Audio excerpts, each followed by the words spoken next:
ഈ വേദിയിലെ ഉസ്താദ് അബ്ദുൽ ഖാദർ ഫൈദി അവർകളെ, അതുപോലെ ഈ മഹല്ലിൻ്റെ നേതൃത്വം വഹിച്ചുകൊണ്ടിരിക്കുന്ന മഹല്ല് കമ്മിറ്റിയിലെ പ്രഗത്ഭരായ അതിൻ്റെ വൈസ് പ്രസിഡന്റ്, ജനറൽ സെക്രട്ടറി ഉൾപ്പെടെയുള്ള സാരഥികളെ, വേദിയിലെ SKSF-ൻ്റെയും SYS-ൻ്റെയും അഹ്ലുസുന്നത്തി വൽ ജമാഅയുടെയും സമുന്നതരായ നേതാക്കളെ, പ്രവർത്തകരെ, പ്രിയപ്പെട്ട കാരണവന്മാരെ, സഹോദര സഹോദരിമാരെ, സുഹൃത്തുക്കളെ, റബ്ബുൽ ഇസ്സത്തായ അല്ലാഹു തആല നമ്മുടെ ഈ സംഗമം, ഈ പരിപാടി അവൻ പൊരുത്തപ്പെടുന്ന സ്വാലിഹായ ഒരു കർമ്മമായി സ്വീകരിക്കുമാറാവട്ടെ. ഈ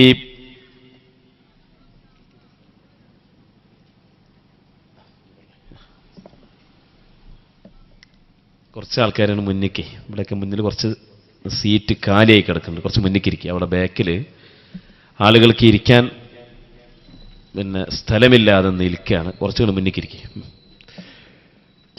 ആ കസേര ഒന്നും കൂടെ നീക്കിയിട്ടേ ഒഴിഞ്ഞ കസാരകളിൽ അത് മുഴുവനാക്കി ഇരിക്കുകയും ചെയ്യുക, അല്ലാത്ത ആളുകൾ ബാക്കിൽ നിന്നൊന്നും ഇങ്ങോട്ട് മുന്നോട്ട് വരികയും ചെയ്യാം.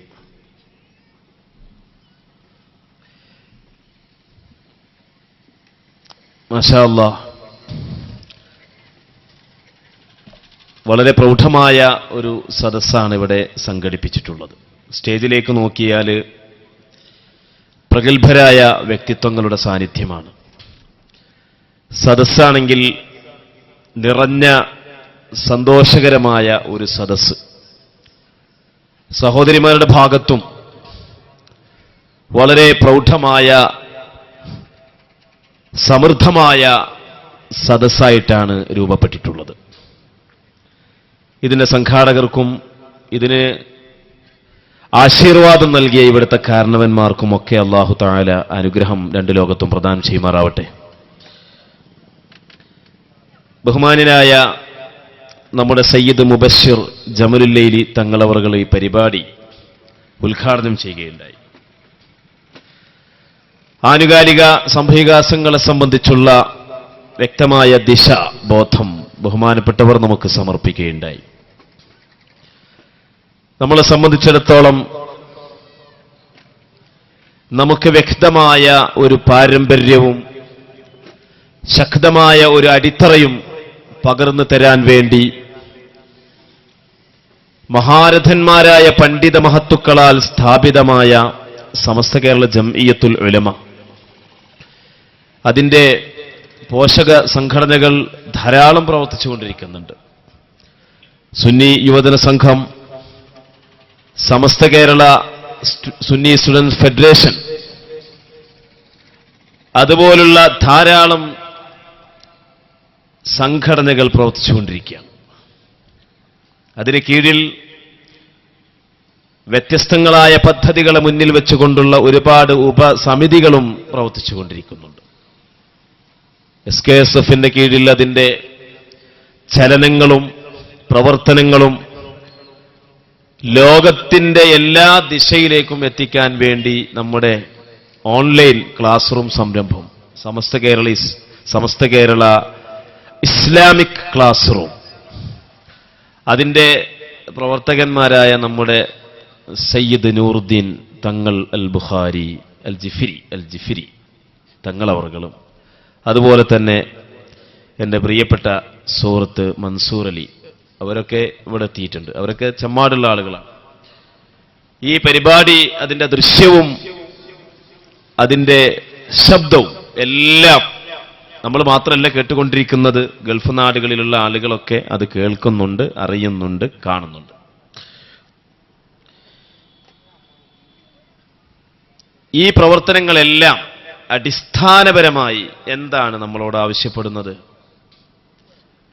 അത് നമ്മുടെ ആദർശപരമായ നമ്മുടെ അജയ്യതയാണ്, ഇസ്സത്താണ്. കേരളത്തിൽ നേരത്തെ ബഹുമാന്യനായ ബാക്കവി ഉസ്താദ് പറഞ്ഞതുപോലെ അള്ളാഹുവിന്റെ റസൂലിന്റെ കാലത്തു തന്നെ ഇസ്ലാം ഇവിടെ എത്തി. അതിൽ ഒരു തർക്കമോ സംവാദമോ ഇപ്പൊ നടക്കുന്നില്ല.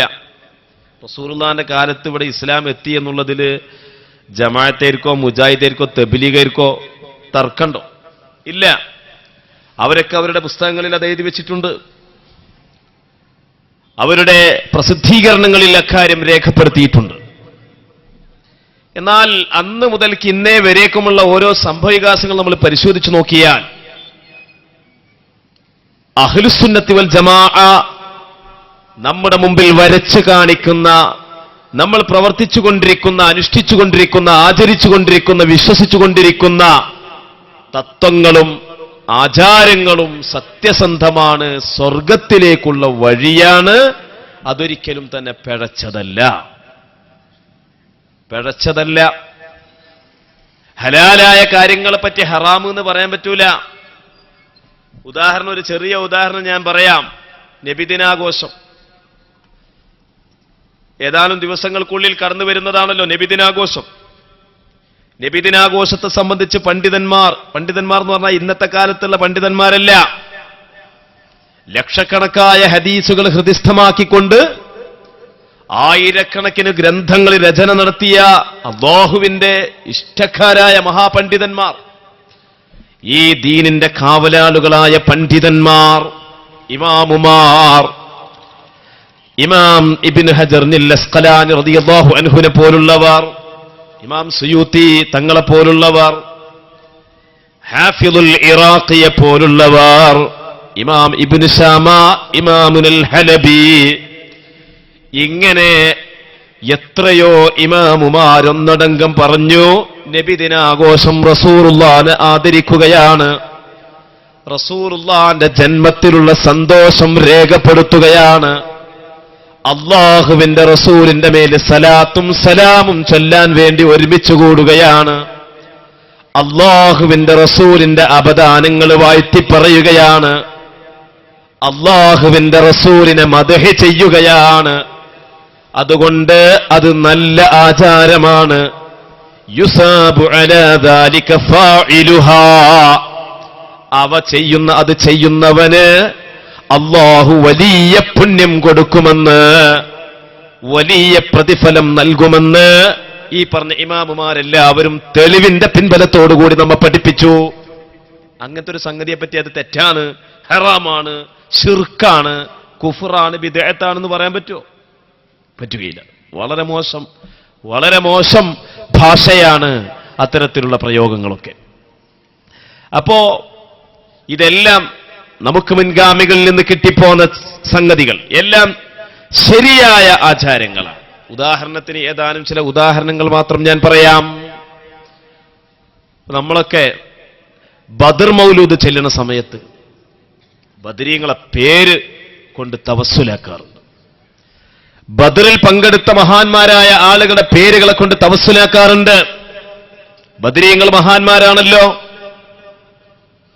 മഹത്വമുള്ളവരാണല്ലോ. വലഖദ് നസറക്കുമുല്ലാഹു ബിബദറിൻ, ബദർ കൊണ്ട് അല്ലാഹു നിങ്ങളെ സഹായിച്ചു എന്ന് ഖുർആൻ നമ്മളെ പഠിപ്പിച്ച ആ ബദറും ബദരീങ്ങളും. തവസ്സൽനാ ബിബിസ്മില്ലാ വബിൽ ഹാദി റസൂലില്ലാ വകുല്ലി മുജാഹിദിൻ ലില്ലാഹ് വഅഹ്ലിൽ ബദരി യാ അല്ലാഹ്. ബദരീങ്ങളെ കൊണ്ടുള്ള തവസ്സുൽ, അവരുടെ നാമങ്ങൾ ചൊല്ലിക്കൊണ്ടുള്ള തവസ്സുൽ. അവരുടെ നാമൊന്നും ചെല്ലാൻ പറ്റൂല, അത് അവരെ പിടിച്ച് പടച്ചോമാരാക്കുകയാണ്, അതൊക്കെ ശിർക്കാണ്, കുഫ്റാണ് എന്ന് പറയുന്ന ആൾക്കാർ കേട്ടിട്ടില്ലേ? ഇവിടെ ഉണ്ടോന്ന് എനിക്കറിയില്ല. ഈ പാലച്ചിറ മഠത്തിൽ ചിനയിലുണ്ടോന്ന് എനിക്കറിയില്ല കേട്ടോ, അല്ലെങ്കിൽ അറക്കൽ പുറായയിലുണ്ടോന്നറിയില്ല. ഇതൊക്കെ ഒരു വാക്ക രണ്ട് വാക്ക? അറക്കൽ പുറായ ഏത് വചനാന്നറിയില്ല. ഏതായാലും ഇവിടെ ഉണ്ടോന്നറിയില്ല. പല ഭാഗത്തും അത്തരത്തിലുള്ള കൂട്ടര് പ്രത്യക്ഷപ്പെടുന്നുണ്ട്. എന്നാൽ എന്റെ മുഅ്മിനീങ്ങളെ, ചെറിയ ഒരു ഉദാഹരണം, ഒരു സംഭവം ഞാൻ നിങ്ങളുടെ ശ്രദ്ധയിൽപ്പെടുത്താം. ഇമാം തബ്റാനി റളിയല്ലാഹു തആല അൻഹു വലിയ മുഹദ്ദിസല്ലേ, ധാരാളം ഹദീസുകൾ റിപ്പോർട്ട് ചെയ്ത മഹാനല്ലേ. അദ്ദേഹത്തിന്റെ അൽ മുഅ്ജമുൽ കബീർ, അൽ മുഅ്ജമുസ് സഗീർ, അൽ മുഅ്ജമുൽ ഔസത്ത്, ഇങ്ങനെയുള്ള ഹദീസിന്റെ കിതാബുകളിൽ ആയിരക്കണക്കിന് ഹദീസുകൾ അദ്ദേഹം നമുക്ക് സംഭാവന ചെയ്തിട്ടുണ്ട്. അങ്ങനെയുള്ള മഹാനായ ഇമാം തബ്റാനി റിപ്പോർട്ട് ചെയ്ത വളരെ പ്രസിദ്ധമായ പ്രബലമായ ഒരു ഹദീസ് ഞാൻ നിങ്ങളുടെ ശ്രദ്ധയിൽപ്പെടുത്താം. ബഹുമാനപ്പെട്ടവര് പറയാം, എന്താ പറയുന്നത്? വഅനിൽ ആസിബിൻ വായിലിൻ ഖാല. ഞാൻ ചെറിയ ചെറിയ ഉദാഹരണങ്ങൾ മാത്രമേ പറഞ്ഞു പോകുന്നുള്ളൂ കേട്ടോ. പിന്നെ നിങ്ങൾക്ക് ഒരു 9 മണി കഴിഞ്ഞാൽ സംശയ നിവാരണം ഉണ്ടല്ലോ അല്ലേ? സംശയ നിവാരണത്തിന് മൈക്കാണ് കൊടുക്കുക.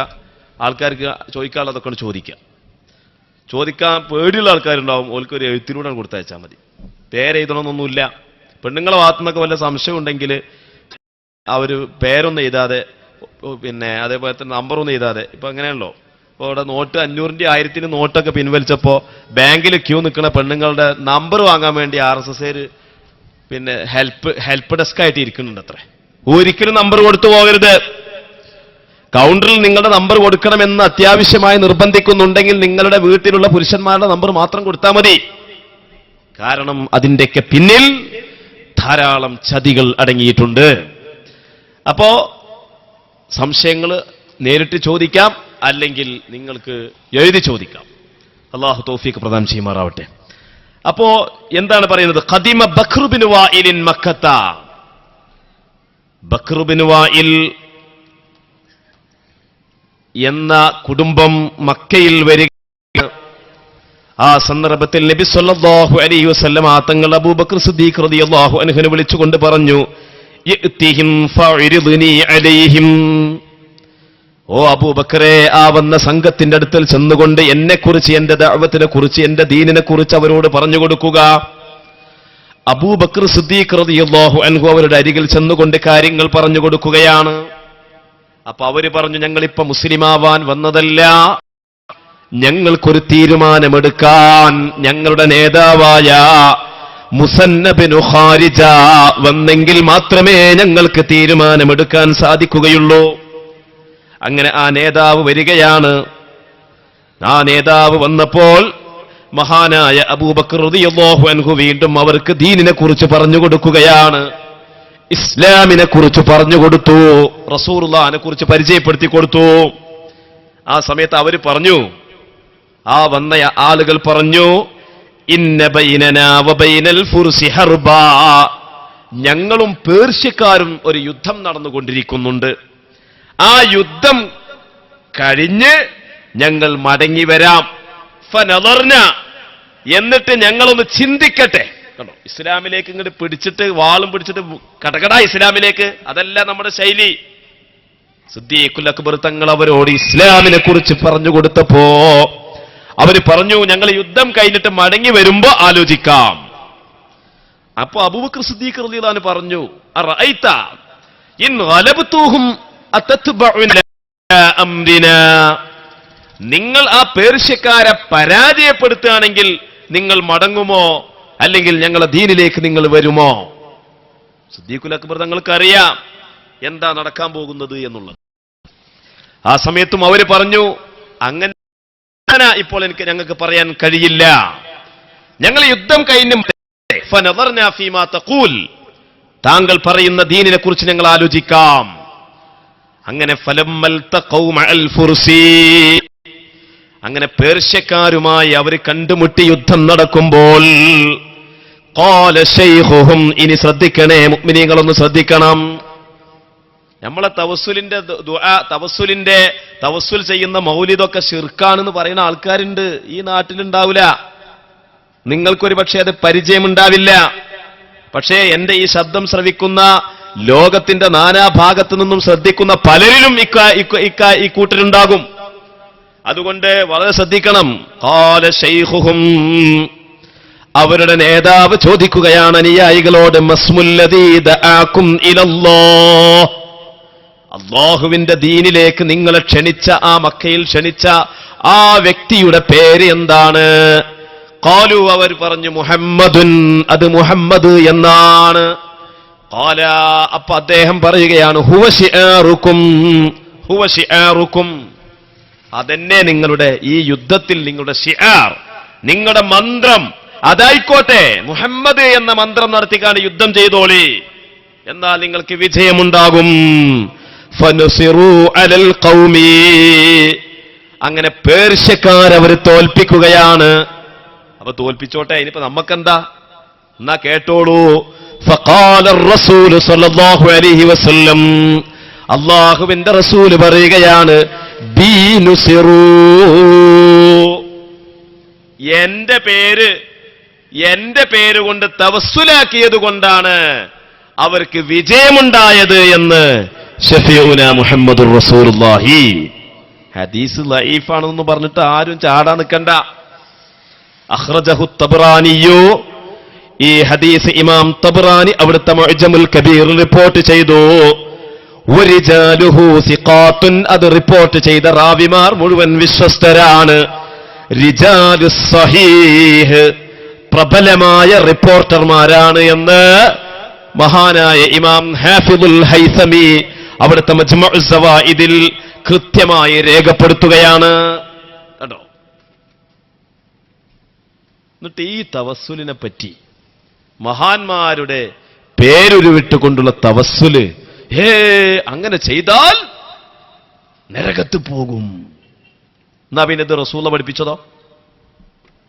അള്ളാന്റെ റസൂലിനെ അറിയില്ലേ ഇത് നരകാണെന്നുള്ളത്? നരകത്തേക്ക് പോകാൻ വേണ്ടിയാണോ റസൂലുള്ള നമ്മളെ അടുത്തേക്ക് വന്നിട്ടുള്ളത്? അള്ളാഹുവിന്റെ റസൂലിനെ കുറിച്ച് ഖുർആൻ പറഞ്ഞത് എന്താണ്? വമാ ആതാകുമുർ റസൂലു ഫഖുദൂഹു വമാ നഹാകും അൻഹു ഫന്തഹു. എന്ത് വമാ ആതാകുമുർ റസൂലു ഫഖുദൂ, റസൂൽ കൊണ്ടുവന്നതിനെ മുറുകെ പിടിക്കാ വേണ്ടത്. വമാ നഹാകും അൻഹു ഫന്തഹു, റസൂലുള്ള വിരോധിച്ച കാര്യങ്ങൾ അത് ഒഴിവാക്കുകയാണ് വേണ്ടത്, അല്ലേ? അപ്പൊ റസൂലുള്ള വളരെ വ്യക്തമായി ഇതിനെ അംഗീകരിക്കുകയാണ്. ബീനുസിറു, ഞാൻ കാരണത്താലാണ് അവർക്ക് വിജയമുണ്ടായത് എന്ന് നബി സല്ലല്ലാഹു അലൈഹി വസല്ലം പറയുകയാണ്. മുസൈലിമത്തുൽ കദ്ദാബുമായിട്ടുള്ള യുദ്ധത്തിൽ സഹാബത്ത് എന്താ പറഞ്ഞിരുന്നത്? ആ യുദ്ധവേളയിലുടനീളം സഹാബിമാരുടെ അവരുടെ നാവിലൂടെ തവസ്സുലാക്കിയ നാമമേതാണ്? അത് യാ മുഹമ്മദാ, യാ മുഹമ്മദാ. അത് ശിർക്കാണോ? എന്താണ് തൗഹീദ്, എന്താണ് ശിർക്ക്? ഒരാൾ നമ്മളോട് ചോദിക്കുകയാണ്, അബൂജഹൽ ലഅനത്തുല്ലാഹി അലൈഹി മുശ്രിക്കാണല്ലോ, അബൂജഹൽ ലഅനത്തുല്ലാഹി അലൈഹി മുശ്രിക്കാണ് എന്നുള്ളതിൽ ആർക്കും തർക്കമില്ലല്ലോ, എന്തുകൊണ്ടവൻ മുശ്രിക്കായി എന്ന് ഒരാൾ നിങ്ങളോട് ചോദിച്ചാൽ കൃത്യമായി പറഞ്ഞു കൊടുക്കുക മറുപടി. അല്ലാഹു തആല വിശുദ്ധ ഖുർആനിൽ പറഞ്ഞില്ലേ, വത്തഖദൂ മിൻ ദൂനില്ലാഹി ആലിഹതൻ ലഅല്ലഹും യുൻസറൂൻ. അതുകൊണ്ടാ മുശ്രിക്കായത്. അല്ലാത്ത ഇലാഹുണ്ട് എന്ന് വിശ്വസിച്ചോണ്ടാ, അല്ലാതെ മഹാന്മാരെ വിളിച്ചതുകൊണ്ടോ അവരോട് സഹായം ചോദിച്ചതുകൊണ്ടോ ആണോ? മങ്കൂസ് മൗലിദ് ചൊല്ലിയത് കൊണ്ടാണോ? ആണോ? എന്താണ് ഈ പറയുന്നത്? സൂറത്തു സ്സാഫാത്തിൽ അല്ലാഹു പറയുന്നത് എന്താണ്? ഇന്നഹും കാനൂ ഇദാ ഖീല ലഹും ലാ ഇലാഹ ഇല്ലല്ലാഹു യസ്തക്ബിറൂന വയഖൂലൂന ഇന്നാ ലത്താരികു ആലിഹത്തിനാ ലിശാഇരിൻ മജ്നൂൻ. ലാ ഇലാഹ ഇല്ലല്ലാഹ് എന്ന പവിത്രമായ വചനം നമ്മുടെ പള്ളിയുടെ മിനാരത്തിന്റെ മുകളിൽ നിന്ന് നാം ഇവിടെ കേട്ടപ്പോൾ ഇവിടെ പ്രസംഗിച്ചു കൊണ്ടിരുന്ന ബഹുമാന്യനായ ഉസ്താദ് പ്രസംഗം നിർത്തി നമ്മളെല്ലാവരും ആ ബാങ്കിന്റെ അലയൊലികൾക്ക് മറുപടി കൊടുക്കുകയല്ലേ ചെയ്തത്. എന്നാൽ അബൂജഹൽ ചെയ്തത് അതാണോ? ലാ ഇലാഹ ഇല്ലല്ലാഹ് എന്നത് കേട്ടപ്പോൾ യസ്തക്ബിറൂന വയഖൂലൂന ഇന്നാ ലതാരികു ആലിഹത്തിനാ ലിശാഇരിൻ മജ്നൂൻ. പാച്ചപ്പിരാന്തനായ മുഹമ്മദിന് വേണ്ടി ഞങ്ങളെ ദൈവങ്ങൾ ഒഴിവാക്കണമെന്നോ? നടക്കില്ല മുഹമ്മദേ എന്ന് പറഞ്ഞിട്ട് കഅബാലയത്തിന്റെ പരിസരത്ത് സുജൂദിൽ കിടക്കുന്ന അള്ളാന്റെ റസൂലിന്റെ ശറഫാക്കപ്പെട്ട ശരീരത്തിന്റെ മുകളിലേക്ക് ഒട്ടകത്തിന്റെ ചീനളിന്റെ കുടൽമാല ഇട്ടുകൊണ്ട് ശ്വാസം മുട്ടിച്ചുകൊണ്ട് നബിയെ കൊല്ലാൻ വേണ്ടി ശ്രമം നടത്തിയവനാണ് അബൂജഹൽ ലഅനത്തുല്ലാഹി അലൈഹി. അതുകൊണ്ടാണ് അവൻ മുശ്രിക്കായത്, അല്ലാതെ മങ്കൂസ് മൗലിദ് ചൊല്ലിയതുകൊണ്ടാണോ? കുത്തുബിയത്ത് നടത്തിയത് കൊണ്ടാണോ? കുത്തുബിയത്തിൽ എന്താണുള്ളത്? നേരത്തെ ബഹുമാനനായ ബാക്കി ഉസ്താദ് പ്രസംഗത്തിന്റെ തുടക്കത്തിൽ ഓതിയ ഒരു പാടിയൊരു ബെയ്ത്തുണ്ടല്ലോ. എന്താണ്?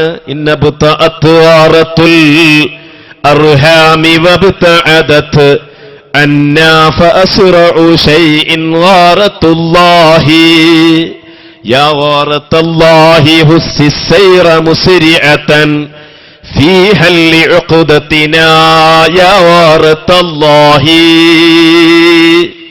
അല്ലാഹുവിന്റെ സഹായം അഭ്യർത്ഥിച്ചുകൊണ്ട് ആരംഭിക്കുന്ന കുത്തുബിയത്ത്.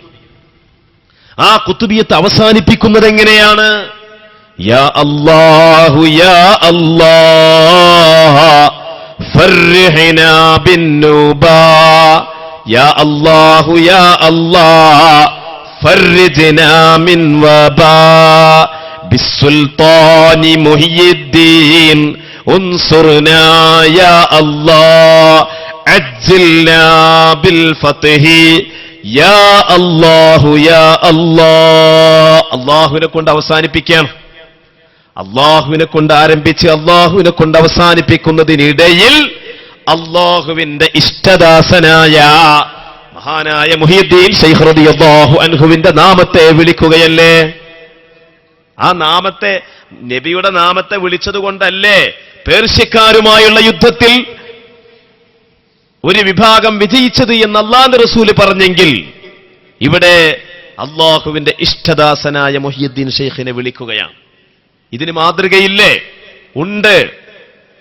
ഇത് ദീനിൽ കടത്തിക്കൂട്ടിയതല്ല.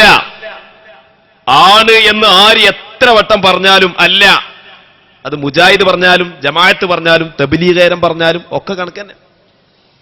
പലപ്പോഴും നമ്മൾ ചിന്തിക്കും തബ്ലീഗ് ജമാഅത്തിന് സുന്നത്ത് ഒരുപാട് പെരുപ്പിക്കുന്നവരല്ലേ, എവിടെയാ അവർക്ക് കുഴപ്പം?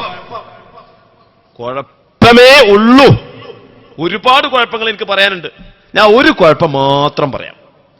എന്താണ്?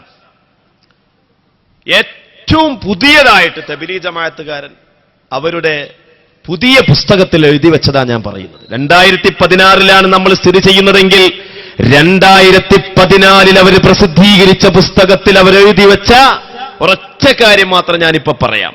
എന്താണെന്നറിയോ? അല്ലാഹു സുബ്ഹാനഹു വ തആല വിശുദ്ധ ഖുർആനിൽ പറഞ്ഞു, മാ കാന മുഹമ്മദുൻ നബാ അഹദിൻ മിർ റിജാലിക്കും വലാകിർ റസൂലുള്ളാഹി വ ഖാത്തമൻ നബിയ്യീൻ. മുഹമ്മദ് നബി നിങ്ങളിൽ ഒരു പുരുഷരുടെയും പിതാവല്ല, എങ്കിലും അല്ലാഹുവിന്റെ റസൂലാണ്, നബിമാരിൽ അന്തിമനുമാണ്. അല്ലേ? ഖാത്തമൻ നബിയ്യീന, നബിമാരിൽ ഖാത്തം എന്ന് പറഞ്ഞാൽ എന്താണ്? ഐ ആഖിറഹും, നബിമാരിൽ അവസാനത്തവരെന്നാ. ഇതിനെ വിശദീകരിച്ചുകൊണ്ട് തഫ്സീറുകൾ പറയുകയാണ്, നബി സല്ലല്ലാഹു അലൈഹി വസല്ലമ തങ്ങൾക്ക് ശേഷം ഇനി ഒരു പ്രവാചകൻ ഇവിടെ വരികയാണെങ്കിൽ നബി തങ്ങൾ ഖാത്തിമാകൂല, നബി തങ്ങൾ ഖാത്തിമുൽ അംബിയാ ആകുകയില്ല, പ്രവാചകത്വത്തിന്റെ പരിസമാപ്തി കുറിച്ചവർ ആകില്ല. എന്നാൽ തബ്ലീഗുകാരൻ എന്താ എഴുതി വെച്ചതെന്നറിയോ? തബ്ലീഗുകാരൻ പറയാണ്, നബിക്കു ശേഷം ഇനി ഒരു പ്രവാചകൻ വന്നാൽ തന്നെയും നബി തങ്ങൾ ഖാത്തിമു തന്നെയാണ്. കാരണം ഖാത്തിം എന്ന് പറഞ്ഞാൽ അവസാനത്തവർ എന്നതിൽ വലിയൊരു മഹത്വമൊന്നുമില്ല. ഏതുപോലെ ഇപ്പൊ ഒരു ബാപ്പാക്ക് 10 മക്കളുണ്ടെന്ന് വിചാരിക്കുക.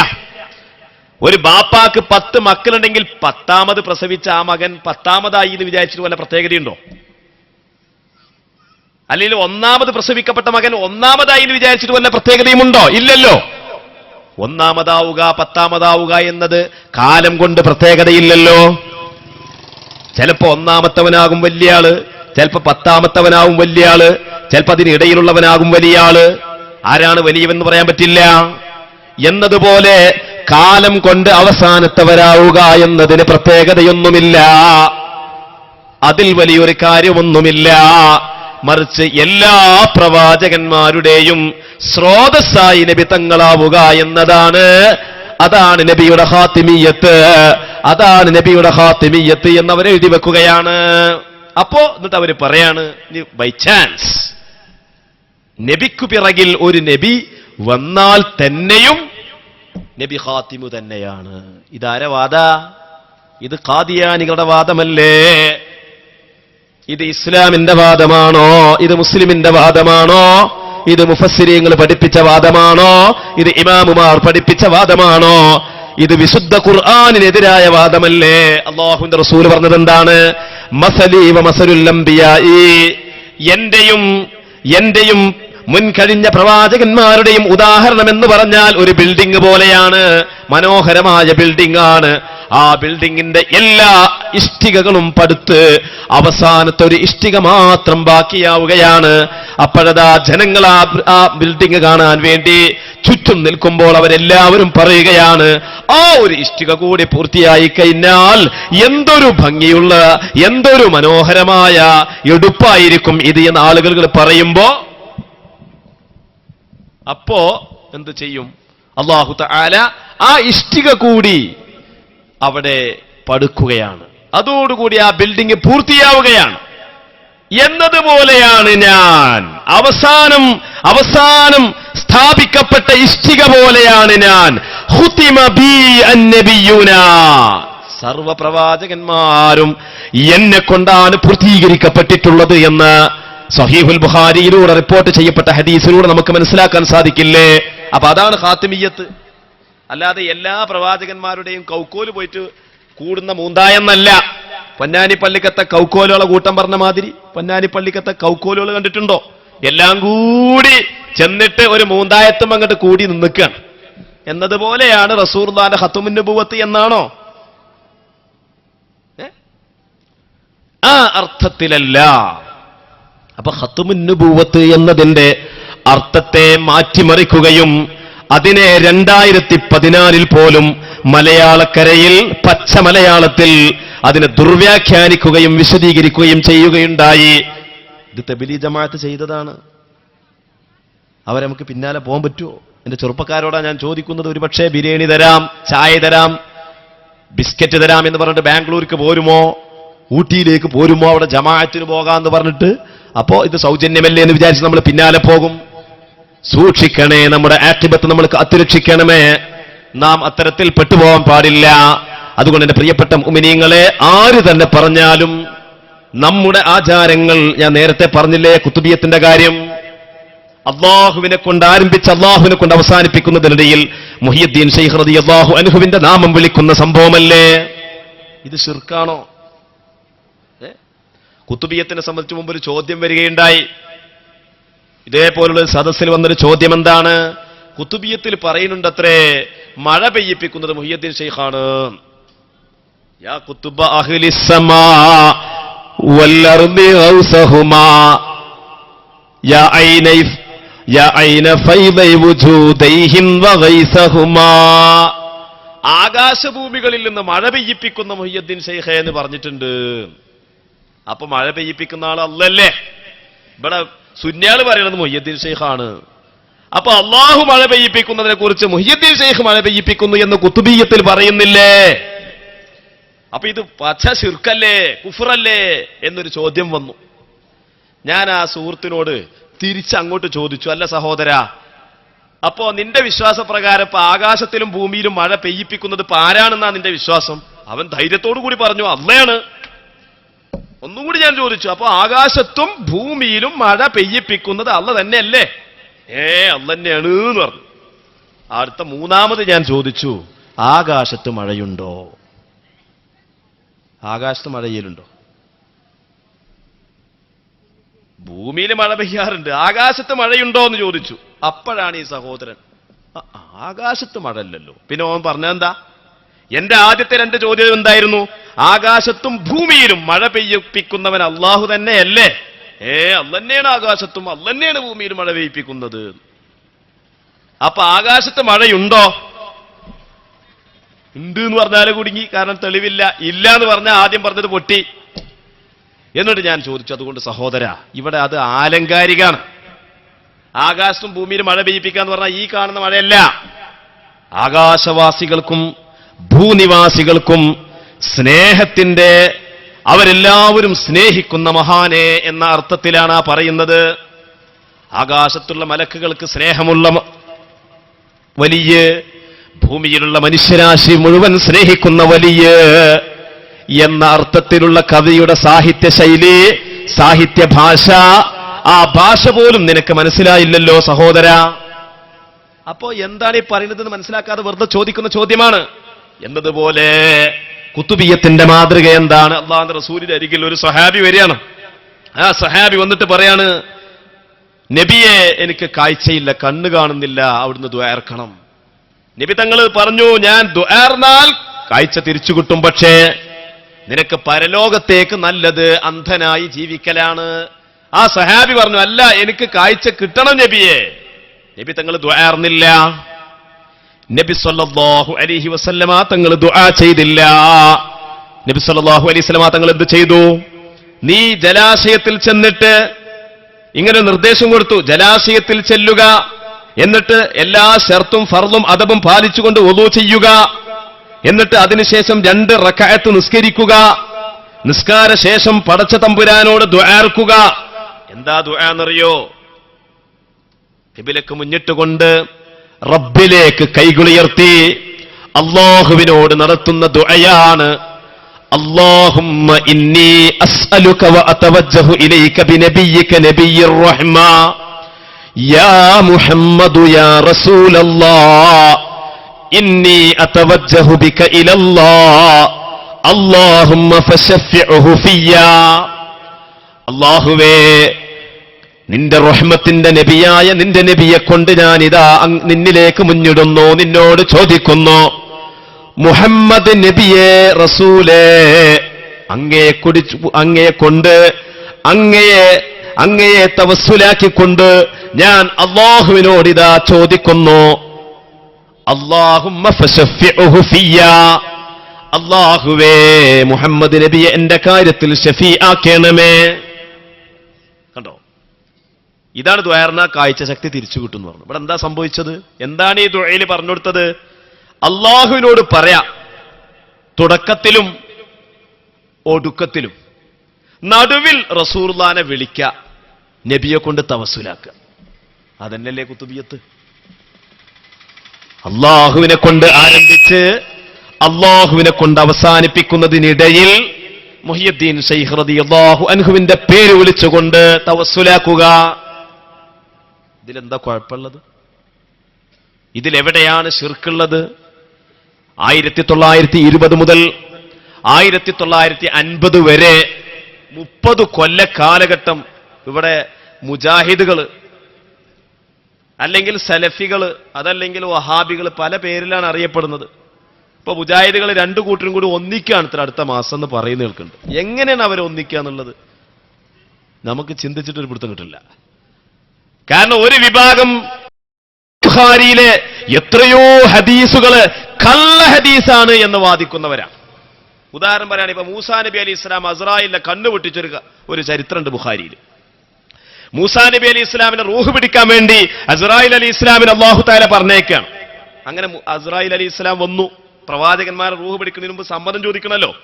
സമ്മതം എന്തിനാ വന്നത്? ഞാൻ റൂഹ് പിടിക്കാൻ വേണ്ടി വന്നതാണ്. മനുഷ്യകോലത്തിലാ ചെന്നിട്ടുള്ളത്. ഒരൊറ്റ ഇടിയാ കണ്ണാണ്ട് അടിച്ചാണ് പൊട്ടിച്ചു.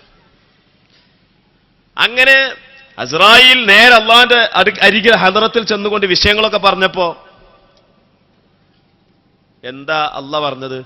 എന്നാ ഒരു കാര്യം ചെയ്തു, അസ്രായിലെ മൂസാ നബിയോട് ചോദിക്കുക ചെന്നിട്ട്, നിങ്ങൾക്ക് എത്ര ആയുസാ വേണ്ടത്? അത്ര ആയുസ് തരാം എന്നാണ് പറഞ്ഞില്ലെന്ന് പറഞ്ഞു. അങ്ങനെ അസ്രായിൽ തിരിച്ചു വന്നു. ഒരു മൃഗത്തിന്റെ മുകളിൽ കൈ വെച്ചാൽ എത്ര രോമങ്ങൾ അതിൽ ഉൾപ്പെടും? ആയുസ് നീട്ടിത്തരാം മൂസാ നബിയെ. അപ്പൊ മൂസാ നബി തിരിച്ചു ചോദിച്ചു, അത് കഴിഞ്ഞാലോ? കഴിഞ്ഞ ഞങ്ങളെ റൂഹ് പിടിക്കും, എന്നാ ഇപ്പൊ തന്നെ പിടിച്ചോളിയാറുണ്ട്. കണ്ടോ, അപ്പൊ വന്ന ആളെ അടിച്ചു പൊട്ടിച്ച് പറഞ്ഞയച്ചത് മൂസാ നബിയാണ്. എന്നാ ഇപ്പൊ തന്നെ പിടിച്ചൊളിന്ന് സമ്മതം കൊടുത്തത് മൂസാ നബിയാണ്. അത് അല്ലാഹുവിന്റെ ഇഷ്ടദാസന്മാർക്ക് പടച്ചോൻ കൊടുക്കുന്ന ഓരോ പവറാണ്. നമ്മളതിൽ അസൂയപ്പെട്ടിട്ട് കാര്യമില്ല. നമ്മളതിൽ അസൂയപ്പെട്ടിട്ട് കാര്യമുണ്ടോ? ഇതിങ്ങനെ ആ മൂസാ നബിയൊക്കെ ഇപ്പൊ എങ്ങനെ അസ്രായിലിന്റെ കണ്ണടിച്ചു പൊട്ടിച്ചോ? വിശ്വസിക്കാൻ പ്രയാസല്ലേ? വിശ്വസിച്ചാലും ഇല്ലെങ്കിലും സംഗതി സത്യമാണ്. അള്ളാഹുവിന്റെ റസൂൽ പഠിപ്പിച്ചല്ലേ. എന്നാൽ ഇതിനെപ്പറ്റി ഇവർ പറയുന്നത് കള്ള ഹദീസാണ് എന്നാ. ഇവരുടെ യുക്തിക്ക് അത് ഉൾക്കൊള്ളാൻ സാധിക്കുന്നില്ല എന്നതിന്റെ പേരിൽ മാത്രം അതിനെ കള്ള ഹദീസ് എന്ന് പേര് വിളിച്ചുകൊണ്ട് മുദ്രണം ചെയ്തിരിക്കുകയാണ് ഒരു കൂട്ടര്.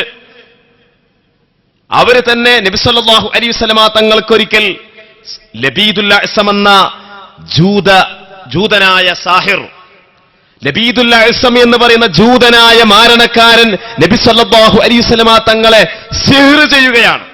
മുടിയും ചീർപ്പിന്റെ കഷ്ണങ്ങളൊക്കെ എടുത്തിട്ട് സിഹ്ർ ചെയ്തു.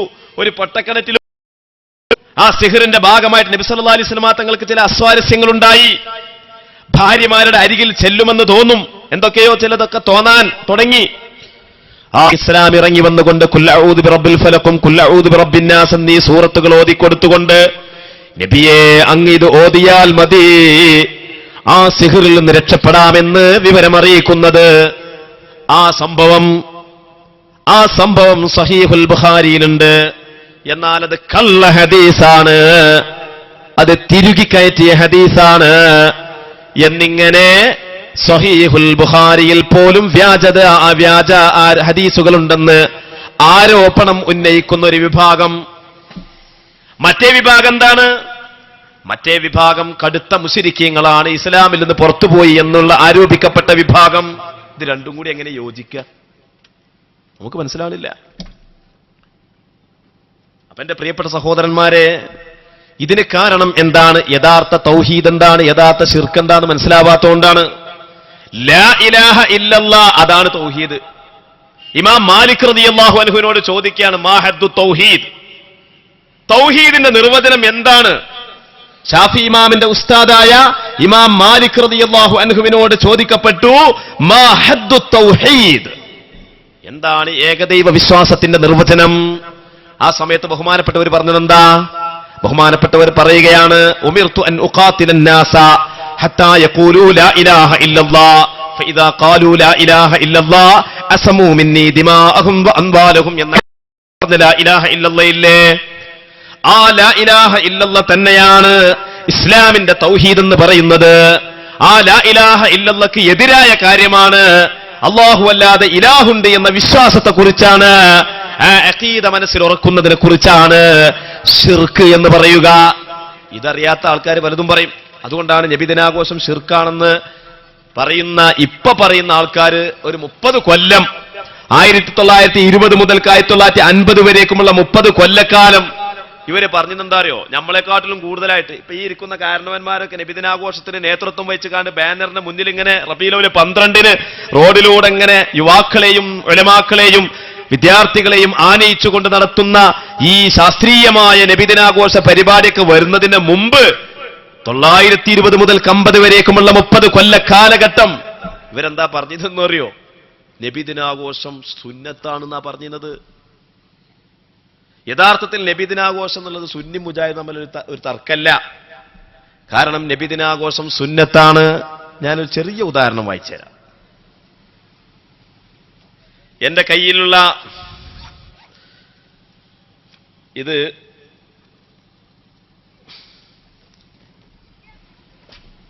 അൽ മുർഷിദ് എന്ന് പറയും. അൽ മുർഷിദിന്റെ ഒരുപാട് ലക്കങ്ങളുണ്ട് ഇതില് റബീഉൽ അവ്വൽ മാസത്തിൽ നബിദിനം ആഘോഷിക്കുന്നതിനെ സംബന്ധിച്ച് അക്കാലത്തുള്ള നമ്മുടെ മുജാഹിദിന്റെ നേതാക്കന്മാരും അതിന്റെ പ്രവർത്തകന്മാരും പറഞ്ഞിരുന്ന കാര്യം എന്താണ്? വളരെ വ്യക്തമായിട്ട് തന്നെ ഇതിലെഴുതുന്നത്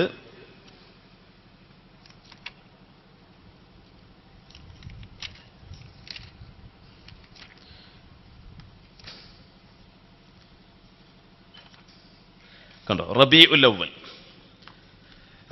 അവ്വൽ മാസം വരുമ്പോൾ, ഇത് സുന്നികൾ എഴുതിയതല്ല, ഇത് നമ്മളെ മുജാഹിദീങ്ങൾ എഴുതിയതാണ്. റബീഉൽ അവ്വൽ മാസം വരുമ്പോൾ മുസ്ലിങ്ങളായ നമ്മുടെ മനസ്സിൽ എന്തെന്നില്ലാത്ത ഒരു സന്തോഷവും ആഹ്ലാദവും ഉണ്ടായിത്തീരുന്നു. ഇതിനുള്ള കാരണം എന്തായിരിക്കുമെന്ന് തേടി നടക്കേണ്ടതില്ല. ലോക ഗുരുവായ മുഹമ്മദ് മുസ്തഫ സല്ലല്ലാഹു അലൈഹി വസല്ലം ജനിച്ചത് റബീഉൽ അവ്വൽ മാസത്തിലാണ്. അതുകൊണ്ട് തന്നെയാണ് ഈ മാസം അടുത്തു വരുമ്പോൾ മുസ്ലിങ്ങൾ സന്തോഷിക്കുകയും ആഹ്ലാദിക്കുകയും ചെയ്യുന്നത്. നബിയുനാ മുഹമ്മദുൻ സല്ലല്ലാഹു അലൈഹി വസല്ലമയെ പറ്റി അറിയുന്ന യാതൊരാൾക്കും ഈ മാസം വരുമ്പോൾ സന്തോഷിക്കാതിരിക്കാൻ സാധിക്കയില്ല. എന്തുകൊണ്ടെന്നാൽ ലോകത്തിന് റഹ്മത്തായിട്ടാണ് അല്ലാഹു തആല മുഹമ്മദ് നബിയെ അയച്ചിട്ടുള്ളത്. അല്ലാഹു തആല പറയുന്നു, വമാ അർസൽനാക ഇല്ലാ റഹ്മത്തൽ ലിൽ ആലമീൻ, നാം അങ്ങയെ ലോകത്തിന് റഹ്മത്തായിട്ടല്ലാതെ അയച്ചിട്ടില്ല. കണ്ടോ? അപ്പോ ലോകത്തിന് റഹ്മത്തായിട്ട് നിയോഗിക്കപ്പെട്ട മുഹമ്മദ് നബി ഭൂജാതനായ ദിവസം ഉൾക്കൊള്ളുന്ന റബീഉൽ അവ്വൽ മാസത്തിൽ മുസ്ലിങ്ങൾ സന്തോഷിക്കുന്നത് പ്രമാണത്തിന്റെ അടിസ്ഥാനത്തിലാണെന്ന് എഴുതി വെച്ചത് ആരാ? ഇവരാണ്. പക്ഷെ 950-കൾക്ക് ശേഷം ഒന്ന് കളം മാറ്റി. എന്നിട്ട് അവര് പറഞ്ഞു നബിദിനം ആഘോഷിച്ചാൽ ശിർക്കാണ്. എളുപ്പമുണ്ട് ശിർക്കാവാന്, എളുപ്പമുണ്ട് ഇവരെടുക്കല്. ശിർക്ക് എന്ന് പറഞ്ഞാൽ ഒരു തരം മാനസിക രോഗമാണ് ഇവർക്ക്. നിങ്ങൾ നോക്കൂ, നബിദിനാഘോഷം ശിർക്കാണെന്ന് പറയാൻ കാരണം എന്താണെന്നറിയോ? നബിദിനാഘോഷത്തിൽ റസൂലുള്ളാഹിന്റെ പൊരുത്തം നമ്മൾ ആഗ്രഹിക്കുന്നുണ്ട്. ശരിയാണ്. റസൂലുള്ളാഹിന്റെ മേൽ സലാത്ത് ചെല്ലുമ്പോ, നബിയുടെ മേൽ സലാം ചെല്ലുമ്പോ, നബിയുടെ മദ്ഹുകൾ പറയുമ്പോ, നബിയുടെ അപദാനങ്ങൾ വാഴ്ത്തുമ്പോ, നബി സല്ലല്ലാഹു അലൈഹി വസല്ലമ തങ്ങളെ സംബന്ധിച്ച് നമ്മൾ ഇങ്ങനെ പറയുമ്പോ നമുക്ക് റസൂലുള്ളാഹിന്റെ പൊരുത്തം കിട്ടണം എന്നൊരു ആഗ്രഹവും അഭിലാഷവും ഉണ്ട്. അപ്പൊ ഇവര് പറയാണ് അള്ളാന്റെ പൊരുത്തം മാത്രമേ പറ്റുള്ളൂ, റസൂലുള്ളാഹിന്റെ പൊരുത്തം കിട്ടാൻ ആഗ്രഹിക്കരുത്.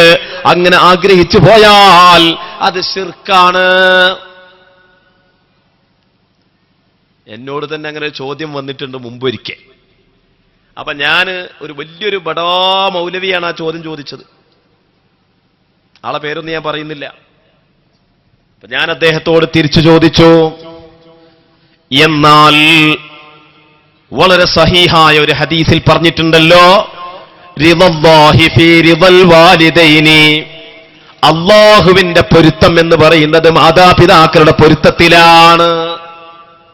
മാതാപിതാക്കളെ പൊരുത്തം കിട്ടുമ്പോഴേ പടച്ചോന്റെ പൊരുത്തം കിട്ടുള്ളൂ.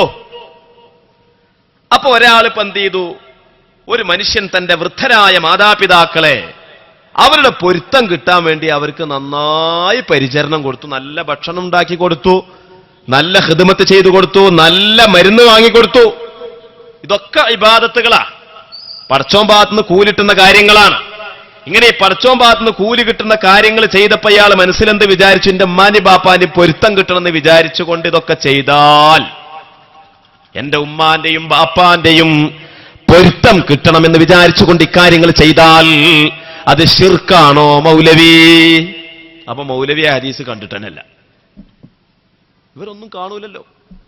അപ്പൊ ഇന്നലെ ഉണ്ടായൊരു അനുഭവം. ഇന്നലെ ഞാനൊരു സ്ഥലത്ത് ചെല്ലുമ്പോ ഒരു സുഹൃത്ത് ചോദിക്കുകയാണ്, ഇന്നലെ ഉണ്ടായതാണ്. ഒരു സുഹൃത്ത് ചോദിക്കുകയാണ്, ഖുതുബ മലയാളത്തിലാക്കണ്ടേ?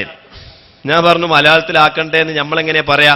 അള്ളാഹുവിന്റെ റസൂലോ സ്വഹാബത്തോ താബിഈങ്ങളോ 1300 കൊല്ലക്കാലത്തെ മുസ്ലിം ലോകം നടപ്പിലാക്കിയ ഒരൊറ്റ ജുമഅയുടെ മുന്നിലുള്ള ഖുതുബയിലും മലയാളത്തിലോ തമിഴിലോ ഇംഗ്ലീഷിലോ തെലുങ്കിലോ കർണാടകത്തിലോ ഓതിയിട്ടില്ലല്ലോ. പിന്നെ നമ്മളെങ്ങനെ അത് മലയാളത്തിലാക്കണമെന്ന് വാശി പിടിക്കുക? അപ്പൊ ആ സഹോദരനോട് രണ്ടാമത്തെ ചോദ്യം, അത് മക്കത്ത് റസൂലുള്ളാഹിന്റെ ഭാഷ അറബിയായിരുന്നു, അതുകൊണ്ട് റസൂൽ അറബിയിൽ ഓതി.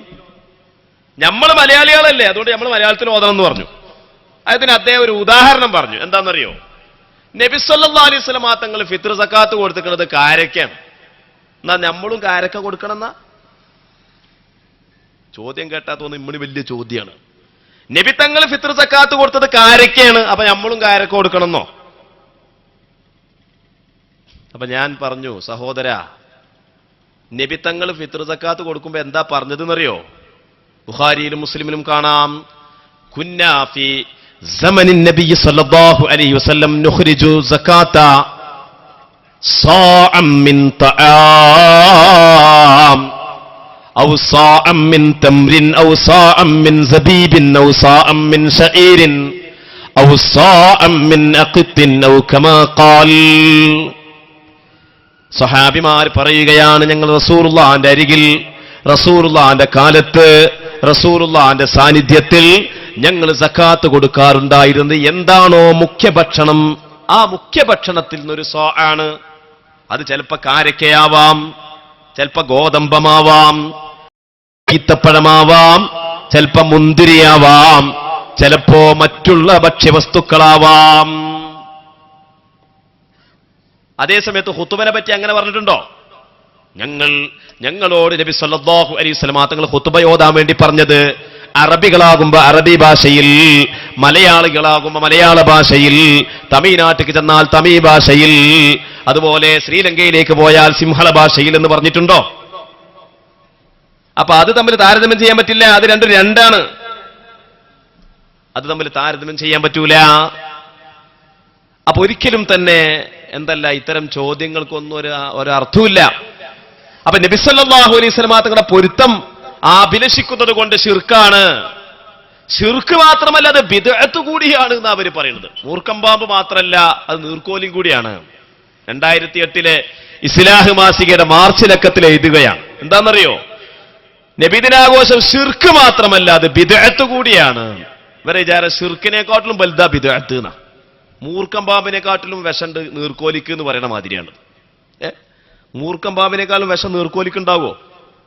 പക്ഷെ ഇവരെ വിചാരം അതാണ്, ശിർക്കിനേക്കാളും വലുതാണ് ബിദ്അത്ത് എന്നാ. എന്താണ് ബിദ്അത്ത്? ഒരു സംഗതി ബിദ്അത്ത് അനാചാരം എന്ന് പറയൽ എപ്പോഴാണ് ഒരു സംഗതി ബിദ്അത്ത് എന്ന് പറയാ?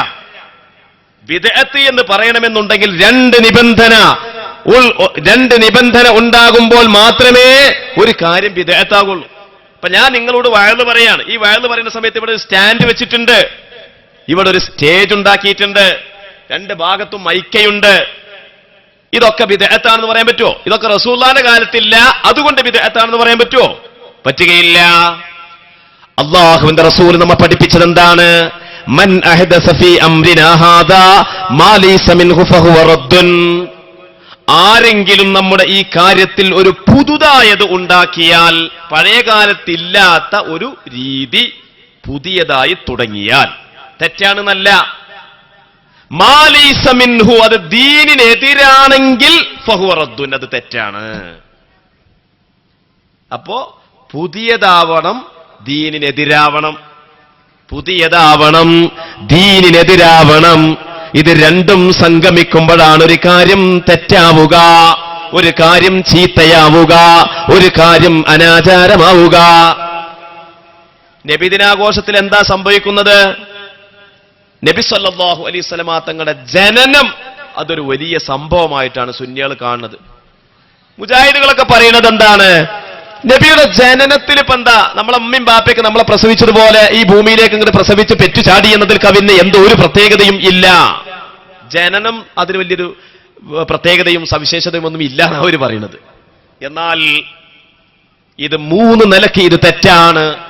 വിശുദ്ധ ഖുർആൻ ഈ വാദത്തിനെതിരാണ്. അല്ലാഹുവിന്റെ റസൂലിന്റെ ഹദീസ് ഇതിനെതിരാണ്. ചരിത്രം ഈ വാദത്തിന് എതിരാണ്. ഖുർആൻ പറയുന്നത് എന്താണ്? സൂറത്തു തൗബയിൽ അല്ലാഹു പറഞ്ഞു, ലഖദ് ജാഅകും റസൂലും മിൻ അൻഫസികും അസീസുൻ അലൈഹി മാ അനിത്തും ഹരീസുൻ അലൈക്കും ബിൽ മുഅ്മിനീന റഊഫുർ റഹീം.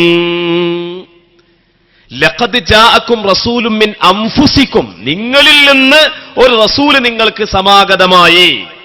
അവിടെ മിൻ അൻഫസികും അങ്ങനെയും അല്ലാഹു ഖിറാഅത്ത് പഠിപ്പിച്ചിട്ടുണ്ട്.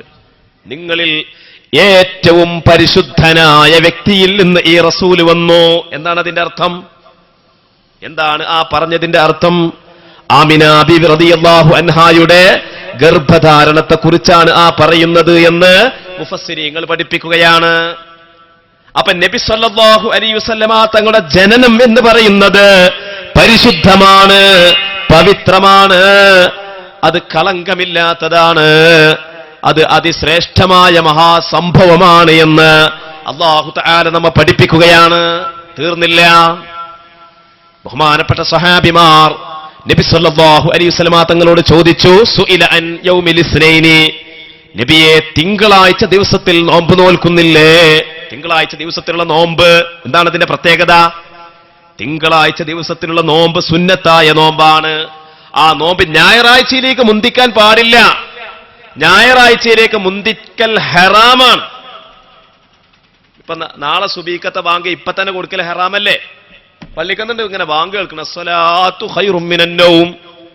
അപ്പൊ മുക്രിനോട് നമ്മൾ ചോദിച്ചു, എന്താ ഇപ്പൊ തന്നെ ബാങ്ക് കൊടുത്തത്? അത് നാളെ സുബീക്കത്തെ ബാങ്ക് ഇപ്പൊ കൊടുത്തു വെച്ചതാണ് എന്ന് പറഞ്ഞു. അത് പറ്റുമോ? ഹറാമല്ലേ? സമയാകുന്നതിന് മുമ്പ് ബാങ്ക് കൊടുക്കാൻ പറ്റുമോ? അപ്പൊ എന്നതുപോലെ തിങ്കളാഴ്ചക്ക് സുന്നത്തായ നോമ്പിനെ ഞായറാഴ്ച അനുഷ്ഠിക്കൽ ഹറാമാണ്. അത് ചൊവ്വാഴ്ചയിലേക്ക് പിന്തിക്കലോ അത് ഖളാഉമാണ്. ഈ രൂപത്തിൽ തിങ്കളാഴ്ച ദിവസത്തിന്റെ നോമ്പിന്റെ പ്രത്യേകത എന്താണ് നബിയേ? അതാണ് ചോദ്യം. ആ ചോദ്യത്തിന് നബി സല്ലല്ലാഹു അലൈഹി വസല്ലം തങ്ങൾ 3 മറുപടിയാണ് അവിടെ കൊടുക്കുന്നത്. ഒന്ന് ഫീഹി വുലിത്തു, അന്ന് ഞാൻ ജനിച്ചു, വഫീഹി ബുഇസ്തു, അന്ന് എനിക്ക് പ്രവാചകത്വം ലഭിച്ചു, വഫീഹി ഉൻസില അലയ്യ, അന്ന് എന്റെ മേൽ ഖുർആൻ ഇറക്കപ്പെട്ടു. 3 കാര്യത്തിൽ നിന്ന് ഒന്നാമതായി പറഞ്ഞത് നബിയുടെ ജനനമാണ്. അപ്പൊ നബിയുടെ ജനനം ചില്ലറയാണോ? നബിയുടെ ജനനം സാധാരണമാണോ? നബിയുടെ ജനനം ശ്രേഷ്ഠമല്ലേ? ഇനിയും തീർന്നില്ല. നബിയുടെ ജനനത്തിൽ എന്തെല്ലാം അത്ഭുതങ്ങളുണ്ടായി, ചരിത്രം എന്തെല്ലാം നമ്മളെ പഠിപ്പിച്ചിട്ടുണ്ട്. സാവാ തടാകം വറ്റി വരണ്ടുപോയി, സമാവാ മരുഭൂമിയിൽ വെള്ളത്തിന്റെ പ്രളയമുണ്ടായി, ആകാശത്ത് തരുണീമണികളായ ഹൂർലീങ്ങൾ ചമഞ്ഞു നിന്നു, മലായിക്കത്തുകൾ അന്തരീക്ഷത്തിലാകെ നിറഞ്ഞു, ആകാശത്തിന്റെ കവാടത്തിലേക്കുള്ള ഇബ്ലീസിന്റെയും പാർട്ടിയുടെയും പ്രവേശനം തടഞ്ഞു. ആയിരക്കണക്കിന് വർഷക്കാലം പേർഷ്യക്കാര് ആരാധിച്ചിരുന്ന തീക്കുണ്ഠാരം കെട്ടണഞ്ഞുപോയി. മക്കയിലുണ്ടായിരുന്ന പരശതം ബിംബങ്ങൾ തലകുത്തി മറിഞ്ഞു വീണു. എന്തെല്ലാം സംഭവങ്ങൾ ഉണ്ടായിട്ടുണ്ട്. അപ്പൊ ചരിത്രത്തിന്റെ പിന്നിലേക്ക് നോക്കിയാൽ, ഹദീസിന്റെ വചനം പരിശോധിച്ചാൽ, ഖുർആനിന്റെ സൂക്തം പരിശോധിച്ചാൽ, പ്രവാചകന്റെ ജനനം എന്ന് പറയുന്നത് സാധാരണക്കാരന്റെ ജനനം പോലെയല്ല. അത് ഏറ്റവും വലിയ നിഅമത്താണ്. നിഅമത്തിനെ പറയണം. ഖുർആൻ പറയാ, ഫഅമ്മാ ബിനിഅമത്തി റബ്ബിക ഫഹദ്ദിസ്. നിഅമത്ത് എന്ന് പറയുന്നത് പറയാനുള്ളതാണ്, അത് സ്മരിക്കാനുള്ളതാണ്. അള്ളാഹുവിന്റെ റസൂലിനെ കുറിച്ചാകുമ്പോഴോ, റസൂലിനെ കുറിച്ച് സന്തോഷിക്കാൻ പാടില്ല എന്നാ അപ്പൊ അവര് പറയുന്നത്. എന്റെ അടുത്ത് നോട്ടീസ് ഉണ്ട്, സമയമില്ലാത്തതുകൊണ്ട് ഞാൻ നിർത്തുകയാണ്. എത്രയോ നോട്ടീസുകൾ, കഴിഞ്ഞ വർഷം ഇറങ്ങിയ നോട്ടീസ്, അതിനപ്പുറം വർഷങ്ങളിൽ ഇറങ്ങിയ നോട്ടീസ്, വടക്കൻ ജില്ലകളിൽ ഇറങ്ങിയത്, തെക്കൻ ജില്ലകളിൽ ഇറങ്ങിയത്, ഇവിടെ ഇറങ്ങിയത്, എല്ലാം നമ്മളെ ശേഖരത്തിലുണ്ട്. അതിലൊക്കെ പറയുന്നത് എന്താണ്? നബിദിനാഘോഷം ശിർക്കും ബിദ്അത്തും എന്ന് പറയുന്ന ആൾക്കാർ പറയുന്നത് എന്താണെന്നറിയോ? നബി ജനിച്ച ദിവസം 12 തന്നെയാണോ എന്നുള്ളിൽ അവിടെ ഇവിടെയൊക്കെ അഭിപ്രായ വ്യത്യാസമുണ്ട്. എന്നാൽ നബി സല്ലല്ലാഹു അലൈഹി വസല്ലം തങ്ങൾ വഫാത്തായത് 12-നാണ്. അതിലൊരു തർക്കവും ഇല്ല. അതുകൊണ്ട് അന്ന് ആഘോഷിക്കുന്നതിനേറെ പോരിശയുള്ളത് അന്ന് ദുഃഖിക്കുന്നതിനാണ്. എഴുതി വെച്ചതാണ്. നബി സല്ലല്ലാഹു അലൈഹി വസല്ലം തങ്ങളുടെ 12-ന്റെ അന്ന് ആഘോഷിക്കുന്നതിനേക്കാൾ പുണ്യം കിട്ടുക അന്ന് ദുഃഖിക്കുന്നതിനാണ്. അതുകൊണ്ട് അന്ന് നമ്മളൊരു ദുഃഖാചരണം ആചരിക്കുകയാണ് വേണ്ടത്. നോട്ടീസ് ഇറക്കിയിട്ടുള്ളത് ഒരുപാട് നോട്ടീസുകളുണ്ട്. ഒരു തൽക്കാലം ഒരു നോട്ടീസ് ഞാൻ വായിച്ചു തരാം. അതുകൂടി പറഞ്ഞിട്ട് ഞാൻ നിർത്തുകയാണ്. ഈ നോട്ടീസിൽ പറയുന്നത് എന്താണ്? ഇത് കഴിഞ്ഞ വർഷം ഇറങ്ങിയ നോട്ടീസാ. ഇത് ആലപ്പുഴയിൽ ഇറങ്ങിയ നോട്ടീസാണ് ഞാൻ വായിക്കുന്നത്. ആലപ്പുഴ ജില്ലയിൽ ഇറങ്ങിയ ഒരു നോട്ടീസാ. ഇതിൽ പറയാം, മുഹമ്മദ് നബി സല്ലല്ലാഹു അലൈഹി വസല്ലമയുടെ ജന്മദിനം റബീഉൽ അവ്വൽ 12 തന്നെയാണോ എന്നതിൽ മുസ്ലിം ലോകത്ത് അഭിപ്രായ വ്യത്യാസമുണ്ട്. നബി സല്ലല്ലാഹു അലൈഹി വസല്ലമ ജനിച്ച മാസത്തിന്റെ കാര്യത്തിലും ദിവസത്തിന്റെ കാര്യത്തിലും അഭിപ്രായ വ്യത്യാസമുണ്ടെന്ന് ബർസഞ്ചി മൗലിദിൽ തന്നെ പ്രതിപാദിക്കുന്നുണ്ട്. എന്നാൽ നബി സല്ലല്ലാഹു അലൈഹി വസല്ലമയുടെ മരണ ദിവസത്തെക്കുറിച്ച് ആർക്കും അഭിപ്രായ വ്യത്യാസമില്ല താനും. അപ്പോൾ റബീഉൽ അവ്വൽ ആഹ്ലാദിക്കുന്നതിനേക്കാൾ കൂടുതൽ ദുഃഖിക്കുന്നതിനായിരിക്കും പോരിശയുണ്ടാവുക. അപ്പൊ റബീഉൽ അവ്വൽ 12 ഇങ്ങനെ വരുമ്പോ ദുഃഖിക്കണം. ഇന്നാ ലില്ലാഹി വ ഇന്നാ ഇലൈഹി റാജിഊൻ എന്ന് പറയണം എന്നാ വേറെ നോട്ടീസിലുള്ളത്. ഇന്നാ ലില്ലാഹി വ ഇന്നാ ഇലൈഹി റാജിഊൻ. നമ്മൾ സാധാരണ നമ്മുടെ നാട്ടിലൊരാൾ മരിച്ചാൽ അല്ലെ, ഇന്ന ആള് മരിച്ചിരിക്കുന്നു പറഞ്ഞാൽ നമ്മൾ ഇന്നാ ലില്ലാഹി എന്ന് പറയില്ലേ? അപ്പൊ റബീഉൽ അവ്വൽ 12 വരുമ്പോ രാവിലെ തന്നെ ഇന്നാ ലില്ലാഹി വ ഇന്നാ ഇലൈഹി റാജിഊൻ, അല്ലാഹ് ഇന്നിപ്പോ റസൂലുള്ളാഹി മരിച്ചല്ലോ. അങ്ങനെ ഒരു ദുഃഖാചരണം ഇസ്ലാമിലുണ്ടോ? ദുഃഖത്തിന്റെ ആചരണമുണ്ടോ? ദുഃഖം ആചരിക്കാൻ ഇസ്ലാം കൽപ്പിച്ചിട്ടുള്ളത് സ്ത്രീകളോടാ. അതുതന്നെ ഭർത്താവ് മരിച്ചാൽ 4 മാസവും 10 ദിവസവും ആരാധനയായിട്ട്, അല്ലാത്തവർ മരിച്ചാൽ മാക്സിമം 3 ദിവസം വരെ സുഗന്ധദ്രവ്യങ്ങളൊക്കെ ഒഴിവാക്കിയിട്ടുള്ള ദുഃഖാചരണം അവർക്ക് അനുവദനീയമാണ്. പക്ഷേ വസിയാദത്തു ഹറാമുൻ. ഇമാം നവവി റളിയല്ലാഹു തആല അൻഹു മിൻഹാജിൽ രേഖപ്പെടുത്തുകയാണ്, 3 ദിവസത്തിനപ്പുറം ആചരിക്കൽ ഹറാമാണ്. അത് തന്നെ പെണ്ണുങ്ങൾക്ക്, ആണുങ്ങൾക്ക് അതുമില്ല. എന്നിട്ട് ഇവര് പറയാം ദുഃഖം ആചരിക്കുന്നതിനാണ് പോരിശാണ്. റബീഉൽ 12 അന്നേ എന്താണ് ഈ പറയണത്? എന്തൊരു വർത്താനാണിത്? അപ്പൊ അതുകൊണ്ട് എന്റെ പ്രിയപ്പെട്ട സഹോദരന്മാരെ, റബീഉൽ 12 നബി സല്ലല്ലാഹു അലൈഹി വസല്ലമ തങ്ങളുടെ ജന്മദിനം ആഘോഷിക്കുക എന്നുള്ളത് ബിദ്അത്താണ്, അനാചാരമാണെന്ന് സമർത്ഥിക്കുവാൻ വേണ്ടി കാട്ടിക്കൂട്ടുന്ന ഇത്തരം തെറ്റായ വാദങ്ങൾ, അതിലൊരു ചെറിയ സാമ്പിൾ മാത്രമാണ് ഞാൻ നിങ്ങളുടെ ശ്രദ്ധയിൽപ്പെടുത്തിയിട്ടുള്ളത്. ഒന്നുകൂടി പറയട്ടെ, നബിയോടുള്ള പ്രവാചക സ്നേഹം നമ്മൾ സാധാരണ പറയാറുണ്ട്, എല്ലാവർക്കും അറിയുന്ന ഹദീസാണ്. എന്താണ്? ലാ യുഅ്മിനു അഹദുക്കും ഹത്താ അകൂന അഹബ്ബ ഇലൈഹി മിൻ വാലിദിഹി വവലദിഹി വന്നാസി അജ്മഈൻ. നിങ്ങളിൽ ഒരാളും തന്നെ ഈമാനുള്ളവരാകൂല സർവ്വ ആളുകളെക്കാളും എന്നോട് അവന് മഹബ്ബത്തുണ്ടാകുന്നതുവരെ. എന്താണ് ഈ മഹബ്ബത്ത്? മഹബ്ബത്ത് എന്ന് പറഞ്ഞാൽ നബിചര്യയെ പിന്തുടരുക. മുജാഹിദികൾ അർത്ഥം വെക്കുന്നതാ. മഹബ്ബത്ത് എന്ന് പറഞ്ഞാൽ നബിചര്യ പിന്തുടരുക. അപ്പൊ സുന്നികൾ നബിചര്യ പിന്തുടരുന്നില്ല, സുന്നികൾ മൗലൂദ് ഓതുകയാണ്. ഇതാ അപ്പൊ അവര് പറയുന്നത്. പച്ച നോണല്ലേ പറയുന്നത്? എന്താണ് നബിചര്യ? ഒന്നാമത്തെ നബിചര്യ എന്താ? ഒന്നാമത്തെ നബിചര്യ എന്ന് പറഞ്ഞാൽ നഖം വെട്ടലാണോ? ഒന്നാമത്തെ നബിചര്യ എന്ന് പറഞ്ഞാൽ എന്താണ്?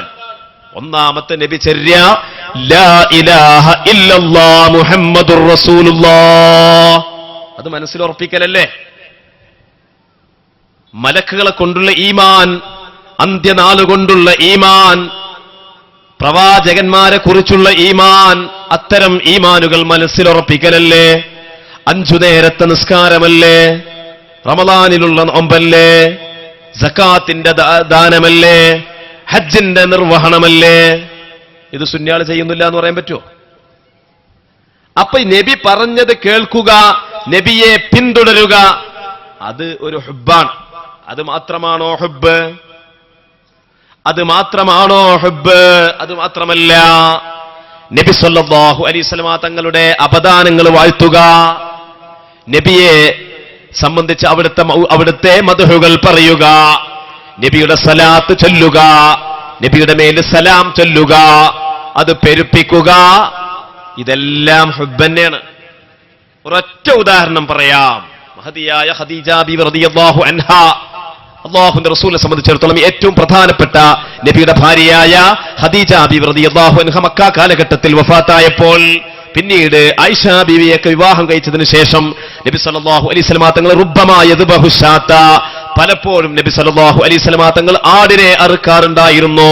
എന്നിട്ട് അതിന്റെ മാംസത്തെ ഇലാ ഖലാഇലി ഖദീജ ബീവിയുടെ ചങ്ങാതിമാരിലേക്ക് കൊടുത്തേക്കാറുണ്ടായിരുന്നു. ഇങ്ങനെ പല തവണ ആവർത്തിക്കാറുണ്ടായിരുന്നു. പലപ്പോഴും നബി സല്ലല്ലാഹു അലൈഹി വസല്ലമ തങ്ങൾ ഖദീജ ബീവിയുടെ അപദാനങ്ങൾ വാഴ്ത്തി പറയാറുണ്ടായിരുന്നു. എന്തിനാണ് നബിയെ അങ്ങ് ഇത് ചെയ്യുന്നത് എന്ന് ഒരിക്കൽ ആയിഷ ബീവി റളിയല്ലാഹു അൻഹാ നബിയോട് അപേക്ഷിച്ചപ്പോൾ, ചോദിച്ചപ്പോൾ നബി തങ്ങൾ പറഞ്ഞ മറുപടി എന്താ? ഇന്നി റുസിഖ്തു ഹുബ്ബഹാ. ഖദീജയോടുള്ള സ്നേഹം എന്റെ ഖൽബിൽ രൂഢമാക്കപ്പെട്ടത് കൊണ്ടാണ് ഞാൻ അങ്ങനെ ചെയ്യുന്നത്. കണ്ടോ, സ്നേഹത്തിന്റെ പ്രകടനം. സ്നേഹം പ്രകടിപ്പിക്കുമ്പോ നമ്മൾ എന്ത് ചെയ്യും? അവരുടെ പേരില് മൃഗത്തെ അറുത്തിട്ട് അതിന്റെ മാംസം ആളുകൾക്ക് വിതരണം ചെയ്യും. അതൊരു മോശപ്പെട്ട കാര്യമൊന്നുമല്ല, മോശപ്പെട്ട കാര്യ. നബി സല്ലല്ലാഹു അലൈഹി വസല്ലം തങ്ങൾ പറയേണ്ട അബൂ മൂസ അശ്അരിയുടെ കുടുംബത്തെ പറ്റി പറയുന്നത് യമനിൽ നിന്ന് വന്ന കുടുംബമാ. ആ കുടുംബത്തെ പറ്റി പറയുന്നുണ്ട്. എന്താണ് അവരുടെ പ്രത്യേകത? അവര് യുദ്ധത്തിൽ എന്തുകൊണ്ടാ വിജയമുണ്ടാകുന്നത് എന്ന് റസൂലുള്ളാഹി പഠിപ്പിച്ച ഹദീസിൽ കാണാം. അവർക്കൊരു വിഷമം വരുന്ന സന്ദർഭത്തിൽ അവരുടെ ഭക്ഷണങ്ങളെല്ലാം ഒരിടത്തൊരുമിച്ച് കൂട്ടിയിട്ട് ഒന്നിച്ച് പാചകം ചെയ്തിട്ട് അതാണ് വിതരണം ചെയ്യും. ആ ബർക്കത്ത് കൊണ്ടാണ് അവർക്ക് വിജയമുണ്ടാകുന്നതെന്ന് ഷഫീഉനാ മുഹമ്മദുർ റസൂലുള്ളാഹി. അപ്പൊ നമ്മളെ നേർച്ച പരിപാടിയൊക്കെ മോശം പരിപാടിയാണോ? അല്ല, അതിനൊക്കെ ഒരുപാട് ബർക്കത്തുണ്ട്. അതിലൊക്കെ ഒരുപാട് ഗുണങ്ങളുണ്ട്. അതൊക്കെ പ്രമാണത്തിന്റെ വെളിച്ചത്തിൽ പണ്ഡിതന്മാർ അംഗീകരിച്ച കാര്യങ്ങളാണെന്ന് മാത്രം ഈ സന്ദർഭത്തിൽ ശ്രദ്ധയിൽപ്പെടുത്തിയിട്ട് ഇനി ഇൻഷാ അല്ലാഹ് നമുക്ക് സംശയ നിവാരണത്തിനുള്ള അവസരം, അല്ലെ? അങ്ങനെ സംഘാടകർ അങ്ങനെ ഉദ്ദേശിച്ചിട്ടില്ലേ? സംശയ നിവാരണത്തിനുള്ള ഒരു സമയത്ത്. അപ്പൊ സംശയ നിവാരണത്തിന് ആരാ ചോദിക്കുക? അങ്ങനെ നിബന്ധനകളൊന്നുമില്ല. ചോദിച്ചാൽ മതി, ചോദ്യമായാൽ മതി. അത് സുന്നി ഇവിടെ മുജാഹിദ് ഇല്ല എന്നാണ് മനസ്സിലാവും. ഇവിടെ മുജാഹിദൊന്നും ഇല്ലല്ലോ. സദസ്സിലില്ല. സദസ്സില്ല. അപ്പൊ സദസ്സിലില്ല, ശ്രവിക്കുന്നവരിലുണ്ട് എന്നാ പറഞ്ഞതിന്റെ മഫൂമ്. ആരായാലും വേണ്ടില്ല കേട്ടോ. നിങ്ങൾക്ക് ചോദിക്കാം, മൈക്ക് അവിടെ റെഡിയല്ലേ? ഇൻഷാ അല്ലാഹ് ചോദിച്ചോളൂ. ഞാൻ നിർത്തുകയാണ്. വാഖിറു ദഅ്വാനാ അൽഹംദുലില്ലാഹി റബ്ബിൽ ആലമീൻ. അസ്സലാമു അലൈക്കും വറഹ്മത്തുള്ളാഹി.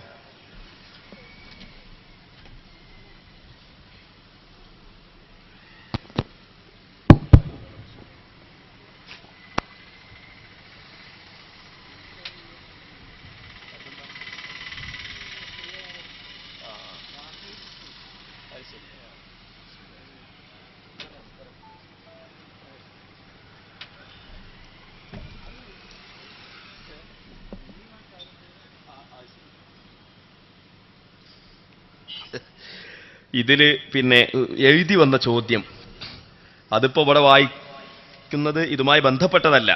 ബഹുമാനപ്പെട്ട ജനറൽ സെക്രട്ടറി പറഞ്ഞു, പിന്നെ സ്ത്രീകളെ ഭാഗത്തുനിന്ന് ആരോ കൊടുത്തയച്ച ചോദ്യമാണ്. ബാത്റൂമിൽ നിന്ന് ഒളു ചെയ്യാൻ പാടുണ്ടോ എന്നുള്ളതാണ്. ബാത്റൂം എന്ന് പറഞ്ഞാൽ കുളി റൂം എന്നല്ലേ? അതിലൊരു ടോയ്ലറ്റും സാധാരണഗതിയിൽ ഇപ്പൊ നമ്മളെ വീടുകളിലൊക്കെ ബാത്റൂമിൽ ടോയ്ലറ്റും ഉണ്ടാവും. അപ്പൊ അത് കക്കൂസ് കൂടിയാണ്. അപ്പൊ മലമൂത്ര വിസർജനത്തിന്റെ കേന്ദ്രം കൂടി ആയതുകൊണ്ട് ഒളു ചെയ്യാം. പക്ഷെ ദിക്റുകൾ നമ്മൾ മനസ്സിൽ ചൊല്ലിയാൽ മതി. നാവുകൊണ്ട് ചൊല്ലണ്ട, കാരണം അത് ബാത്റൂം മറ്റേ ടോയ്ലറ്റ് കൂടി ആയതുകൊണ്ട്. ഖിബില ബാത്റൂമിന് നേരെയാണെങ്കിൽ അവിടെ നിന്ന് നിസ്കരിക്കാൻ പാടുണ്ടോന്നാ? അഥവാ ഖിബില ബാത്റൂമിന് നേരെയാണെങ്കിൽ, അതോ നമ്മൾ നിസ്കരിക്കുന്നതിന് മുന്നിൽ ബാത്റൂം ഉണ്ടെങ്കിൽ എന്നല്ലേ അർത്ഥത്തിലായിരിക്കും അല്ലെ? നമ്മൾ നിസ്കരിക്കുന്നതിന് മുൻഭാഗത്ത്, അഥവാ പടിഞ്ഞാട്ട് ആണല്ലോ നമ്മൾ നിസ്കരിക്കാൻ നിൽക്കല്. അപ്പൊ മുന്നിൽ തന്നെ ടോയ്ലറ്റ് ഉള്ള ബാത്റൂം ആണെങ്കിൽ നമ്മൾ അത് ഒഴിവാക്കലാണ് നല്ലത്. നിസ്കരിച്ച നിസ്കാരം സഹീഹാകും. കാരണം അവിടെ ചുമരുകൊണ്ട് മറണ്ടല്ലോ. ചുമരുകൊണ്ടും അതുപോലെ തന്നെ വാതിലൊക്കെ ഉണ്ടായതുകൊണ്ട് അത് വിരോധമില്ലെങ്കിലും, പക്ഷേ നമ്മളത് പരമാവധി അത് ഒഴിവാക്കണം. അത് ആ നിസ്കാരത്തിന്റെ അദബിനോട് അത് എതിരാകുന്നുണ്ട് എന്നതുകൊണ്ട് അത് ഒഴിവാക്കലാണ് നല്ലത്. ഹൈദുകാരിക്ക് ഖുർആൻ എടുക്കാതെ ഓതുന്നതിൽ തെറ്റുണ്ടോന്ന? ഹൈദുകാരി ഏതായാലും ഖുർആൻ തൊടാൻ ഒരു നിലക്കും പാടില്ല. ഇനി ഖുർആനല്ല എന്ന ഉദ്ദേശത്തിലാണെങ്കിൽ ഓതുന്നതിന് കുഴപ്പമില്ല. ഞാനിപ്പോ ഓതുന്നത് ഖുർആനല്ല, ഞാനിപ്പോ ഒരു ദിക്റായിട്ട് ഓതുകയാണ്. അങ്ങനെയല്ല, ഇപ്പൊ നമ്മൾ ദിക്റായിട്ട് ലാ ഇലാഹ ഇല്ലല്ലാഹ് എന്നിപ്പോ ദിക്റായിട്ട് നമ്മൾ ചൊല്ലാറുണ്ടല്ലോ. അതേ ലാ ഇലാഹ തന്നെ ഖുർആനിൽ പലവട്ടം പറഞ്ഞിട്ടുണ്ട്. അപ്പൊ ഖുർആനിൽ പറഞ്ഞ വചനങ്ങളോ ഖുർആനിൽ പറഞ്ഞ സൂക്തങ്ങളോ ഖുർആൻ അല്ല എന്ന കരുത്ത് മനസ്സിൽ വെച്ചുകൊണ്ടാണെങ്കിൽ വിരോധമില്ല, പുണ്യകരമാണ്. ചെറിയ ആൺകുട്ടികൾക്ക് സ്വർണ്ണാഭരണം ധരിപ്പിക്കുന്നതിൽ തെറ്റുണ്ടോ? തെറ്റില്ല. ഇമാം നവവി തങ്ങൾ മിൻഹാജില മസല പ്രത്യേകം എടുത്തു പറഞ്ഞിട്ടുണ്ട്. ആൺകുട്ടികൾക്ക് സ്വർണ്ണ വെള്ളി ആഭരണങ്ങൾ ആൺകുട്ടികൾക്ക് ധരിപ്പിക്കൽ ജായിസാണ് എന്ന് പറഞ്ഞിട്ടുണ്ട്. മഗ്‌രിബ് നിസ്കാരത്തിന്റെ സമയം ഏതുവരെയാണ് വിശദീകരിക്കാമോ? അത് വിശദീകരിക്കേണ്ട ആവശ്യമൊന്നുമില്ല. സൂര്യൻ അസ്തമിച്ചയിടം മുതൽക്ക് പടിഞ്ഞാറുള്ള മേഘത്തിന്റെ കടുംചുവപ്പ് മായുന്നത് വരെ. മേഘത്തിന് വർണ്ണ വ്യത്യാസം വരും. മേഘം അതിന് കടുംചുവപ്പ് മായുന്ന അവസ്ഥ ഉണ്ട്, പിന്നെ അതിന്റെ മഞ്ഞ മായുന്ന അവസ്ഥ ഉണ്ട്, പിന്നെ അത് വെള്ളയായി മാറുന്ന അവസ്ഥയുണ്ട്. അപ്പോൾ അതിന്റെ കടുംചുവപ്പ് ഏകദേശം 17 ഡിഗ്രി ആണെന്നാണ് എൻ്റെ 1 മണിക്കൂറും 10 മിനിറ്റ് ഏകദേശം വരും. മഗ്‌രിബിക്ക് സൂര്യാസ്തമയം മുതൽ 1 മണിക്കൂറും 10 മിനിറ്റാണ് ഏകദേശം കേട്ടോ, കൃത്യമല്ല. ഒരു 17 ഡിഗ്രി, 1 ഡിഗ്രി എന്ന് പറഞ്ഞാൽ 4 മിനിറ്റാണ്. അപ്പൊ ഒരു 17 ഡിഗ്രിയോളം ആണെന്നാണ് എൻ്റെ ഓർമ്മ. അത്രയും സമയം കഴിഞ്ഞാൽ ഇശായിന് ബാങ്ക് കൊടുക്കാനുള്ള സമയമാവും. അത്രയും സമയം മഗ്‌രിബിന്റെ സമയമാണ് കേട്ടോ. അടുത്ത ചോദ്യം, ഹിജറ 300 ശേഷം വന്നതല്ലേ നബിദിനാഘോഷം? തഴവാ ഉസ്താദ് തന്റെ വരികളിലൂടെ വ്യക്തമാക്കിയിട്ടുണ്ടല്ലോ, അതിന് മറുപടി. ഇനിയിപ്പോ ഹിജറ 1300 വട്ടം വന്നാൽ എന്താ കുഴപ്പം? 1300 ശേഷമാണ് നബിദിനാഘോഷം വന്നു എന്ന് വിചാരിക്കുക, എന്നാ തെറ്റുണ്ടോ? ഒരു സംഗതി വന്നത് എന്നായാലും അത് തെറ്റാവണമെന്നുണ്ടെങ്കിൽ ദീനിനോട് എതിരാണെങ്കിൽ തെറ്റ് എന്നാ, അല്ലെങ്കിൽ തെറ്റല്ല. ഞാൻ ഒരു ഉദാഹരണം പറയാം. ഇപ്പൊ ഇവിടുത്തെ SKSF എന്ത് ചെയ്തു? അടുത്ത 2017 മുതൽക്ക് എല്ലാ ജൂൺ മാസത്തിലും സ്കൂൾ വിദ്യാർത്ഥികൾക്ക് പഠനോപകരണം കൊടുക്കുക എന്നൊരു തീരുമാനം എടുത്തു. എല്ലാ കൊല്ലവും ജൂൺ മാസം വന്ന ഇവരെ പണിത സ്കൂൾ കുട്ടികൾക്ക് സൗജന്യ പുസ്തക വിതരണം. അപ്പൊ ഒരു മൗലവി വന്നിട്ട് ചോദിക്കുക, ഇത് അള്ളാഹുവിന്റെ റസൂൽ ചെയ്തിട്ടുണ്ടോ എന്ന് ചോദിച്ചാൽ ചെയ്തിട്ടില്ല. എന്നാ ചെയ്തിട്ടില്ലെങ്കിൽ ഇത് തെറ്റാണോ? തെറ്റല്ല. കാരണം തആവനു അലൽ ബിർരി വത്തഖ്വ വലാ തആവനു അലൽ ഇസ്മി വൽ ഉദ്വാൻ. നല്ല കാര്യത്തിൽ അങ്ങുമിങ്ങും സഹായിക്കുക എന്ന് ഖുർആൻ ആവശ്യപ്പെട്ടതിന്റെ അടിസ്ഥാനത്തിൽ ഇത് ശരി തന്നെയാണ്. അത് നബി ചെയ്താലും ചെയ്തിട്ടില്ലെങ്കിലും, സഹാബത്ത് ചെയ്താലും ചെയ്തിട്ടില്ലെങ്കിലും ഒക്കെ ശരിയാണ്. പക്ഷേ മൗലിദാഘോഷം അങ്ങനെയല്ല. മൗലിദാഘോഷം എന്ന് പറഞ്ഞാൽ മൗലിദ് എന്ന അറബി സാങ്കേതിക ശബ്ദത്തിൽ പറയപ്പെടുന്ന ഒരു ആഘോഷ രീതി ഉണ്ട്. അത് പിൽക്കാലത്ത് വന്നതാണ്. തഴവന്റെ പാട്ടിൽ എന്താ ഉള്ളത്? മൗലിദ് കഴിക്കൽ മുമ്പ് പതിവില്ലാത്തതാ, അത് ഹിജ്റ 300 ശേഷം വന്നതാ. മൗലിദ് കഴിക്കൽ, മൗലിദ് എന്നുള്ളത് ഒരു അറബി വാക്കാണല്ലോ, ഒരു സാങ്കേതിക വാക്കാണ്. ആ വാക്കിന്റെ ഉദ്ദേശ്യത്തിൽ വരുന്ന ആഘോഷ രീതി അത് പിൽക്കാലത്ത് വന്നതാണ്. അതേ സമയത്ത് അത് അടിസ്ഥാനപരമായിട്ട് നബിത്തങ്ങൾ മാതൃക കാണിച്ചതാണ്. അത് ഞാൻ വെറുതെ പറയല്ല. ഹാഫിദ് സുയൂത്തി റളിയല്ലാഹു തആല അൻഹു ഈ ചർച്ചയിൽ ഇടപെട്ടുകൊണ്ട് പറഞ്ഞു, ഇമാം ബൈഹഖിയും മറ്റും റിപ്പോർട്ട് ചെയ്ത ഹദീസ്, ആ ഹദീസിൽ നബി ഇന്നഹു സല്ലല്ലാഹു അലൈഹി വസല്ലമ അഖ്ഖ അൻ നഫ്സിഹി, നബി തങ്ങൾ സ്വന്തത്തിന് വേണ്ടി സ്വന്തമായി അഖീഖത്ത് അറുത്തു പ്രവാചകത്വം ലഭിച്ചതിനു ശേഷം. ഏതു സ്ഥിതിയിൽ നബി സല്ലല്ലാഹു അലൈഹി വസല്ലമ തങ്ങളുടെ അഖീഖത്തെ അബ്ദുൽ മുത്തലിബ് എന്നവർ ചെറുപ്പത്തിൽ 7-ാം നാളിൽ നിർവഹിച്ചിട്ടുമുണ്ട്, ജനനത്തിന്റെ തൊട്ടുടനെ നിർവഹിച്ചിട്ടുമുണ്ട്. പിന്നെയും അഖീഖത്ത് ആവർത്തിച്ചത് എന്തിനാണ്? ഇപ്പൊ നമ്മളൊക്കെ അങ്ങനെ ചെയ്യാറുണ്ടോ? ഇപ്പൊ നമ്മളൊക്കെ അഖീഖത്ത് നമ്മളെ വാപ്പാര് ചെയ്തിട്ടുണ്ടാവും എന്ന് വിചാരിക്കുകയാണ്, ഉറപ്പില്ല. ഇനി നമ്മൾ വയസ്സായിട്ട് പിന്നെ നമ്മൾ വീണ്ടും അഖീഖത്ത് അറുക്കുവോ? പക്ഷെ നബി സല്ലല്ലാഹു അലൈഹി വസല്ലമ തങ്ങൾ അഖീഖത്ത് അറുത്തു. ജനനത്തിന്റെ പേരിലല്ലേ അഖീഖത്ത് അറിവ്? അഖീഖത്ത് അറിവ് എന്ന് പറഞ്ഞാല് എന്താ അറിവാണത്? ജനനത്തിന്റെ പേരിൽ അറിവല്ലേ? അപ്പൊ ജനനത്തിന്റെ പേര് റസൂലുള്ള വീണ്ടും അറിവ് നടത്തി. എന്തിനു വേണ്ടി? അള്ളാഹുവിന്റെ റസൂലിന്റെ ജനനം എന്ന് പറയുന്ന നിഅമത്തിന് ശുക്ർ രേഖപ്പെടുത്താൻ വേണ്ടി. അപ്പൊ ആ ശുക്രിന്റെ ഭാഗമായിട്ടാണ് നമ്മളും എന്ത് ചെയ്യുന്നത്? ജനനത്തിന്റെ പേരിൽ ശുക്ർ രേഖപ്പെടുത്താൻ എന്തെല്ലാം പറ്റുമോ അതൊക്കെ ചെയ്യാം. അറിവ് എന്ന് തന്നെ ഇക്കൊള്ളുന്നില്ല. ഇനി മൗലിദ് പാരായണം ചെയ്തിട്ടോ അപദാനങ്ങൾ വാഴ്ത്തിയിട്ടോ അനുവദനീയമായ കാര്യങ്ങൾ ചെയ്തിട്ടോ എങ്ങനെയോ ആവാം. അതിന് ഇന്നതൊരു പരിധിയില്ലല്ലോ. അള്ളാഹുവിന്റെ ദീനിന്റെ അഅ്മാലുകളുടെ സ്വഭാവം എന്താണ്? കറക്റ്റ് പരിധി നിർണയിക്കപ്പെട്ട നിസ്കാരം പോലുള്ള കാര്യങ്ങളുണ്ട്, നിർണയിക്കപ്പെടാത്ത സദഖ പോലുള്ള കാര്യങ്ങളുണ്ട്. സദഖ ഇന്നതേ ചെയ്യാവൂ എന്ന് നിയമമൊന്നുമില്ല. ഇന്ന സദഖയെ ചെയ്യാൻ പറ്റുള്ളൂ. പഴയ കാലത്തൊക്കെ 500 നോട്ടാ നമ്മൾ സദഖ ചെയ്തിരുന്നത്. ഇനിയിപ്പോ പറ്റൂലല്ലോ. 500 നോട്ടും 1000 എന്റെ കേസിൽ ഇപ്പോഴും ഉണ്ട്. കുറച്ചുകൂടെ തുറക്കനെ പറയാനും പറ്റൂല. ഞാൻ പെട്രോൾ പമ്പ് കൊടുക്കാന്ന് വിചാരിച്ചാണ്ട് കൊടുന്നൊരു 500 ഉണ്ട്. അപ്പൊ ഇനിയിപ്പോ അത് അടുത്ത 15-ാം തീയതിയോടുകൂടി അതിന് വിലയില്ലാതെയാകാൻ പോവുകയാണ് അല്ലേ? തീരെ നോട്ടിന് വിലയില്ല എന്ന് പറയുന്ന വിലയില്ലാത്ത ആൾക്കാരുണ്ട് നമ്മുടെ നാട്ടില്. നോട്ട് എന്ന് പറഞ്ഞ സാധനം കറൻസിക്ക് ഒരു വിലയില്ല എന്ന് പറയുന്ന വിലയില്ലാത്ത ആൾക്കാരുണ്ട്. സംസ്ഥാനക്കാരെന്ന് പറയും. ഈ ഭാഗത്തുണ്ടോന്ന് എനിക്കറിയില്ല. അപ്പോ എന്റെ പ്രിയപ്പെട്ട സഹോദരന്മാരെ, സദഖ ദാനധർമ്മം അതിന് പ്രത്യേകിച്ച് ഒരു രീതിയില്ലല്ലോ.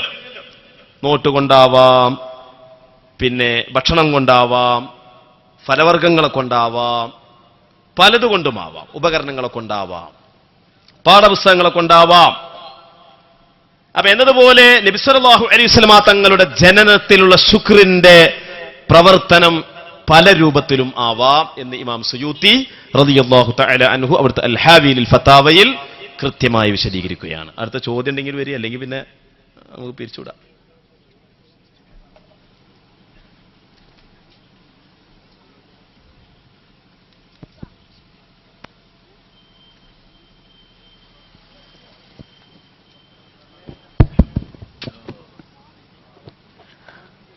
എഴുത്തുണ്ട്.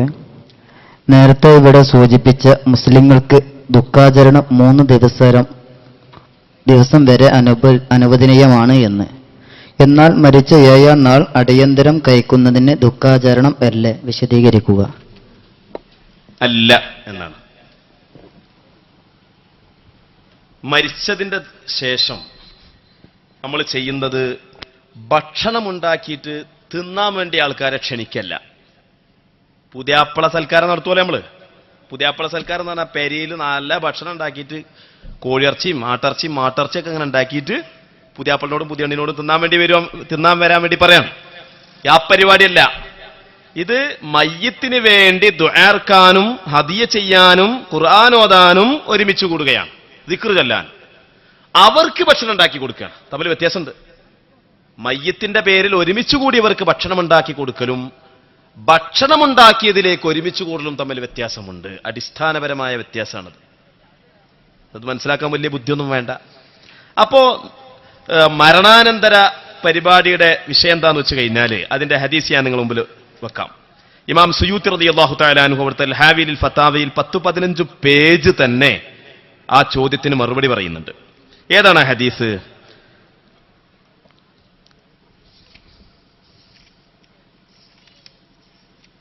ഇതാണ് ഹദീസ്.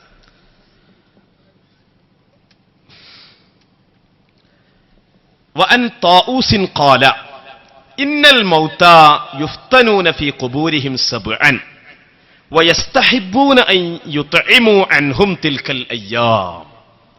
സഹാബിമാരിൽ നിന്ന് ദീന് നേരിട്ടു പഠിച്ച താഊസ് റളിയല്ലാഹു അൻഹു പറയാണ്.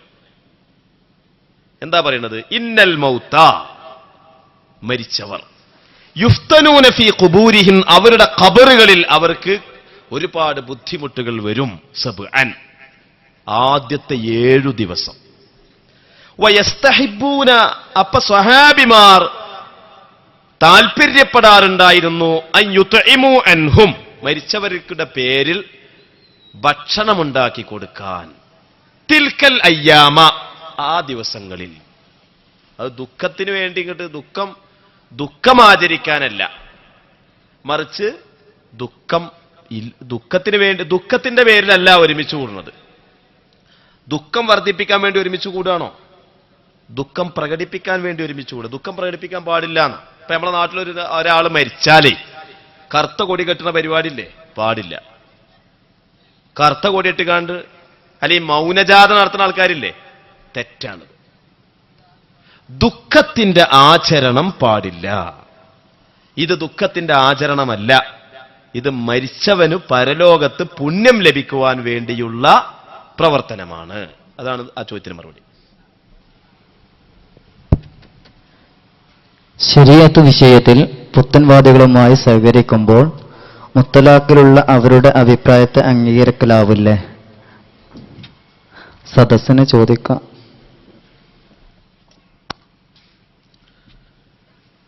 ഒരിക്കലുമല്ല.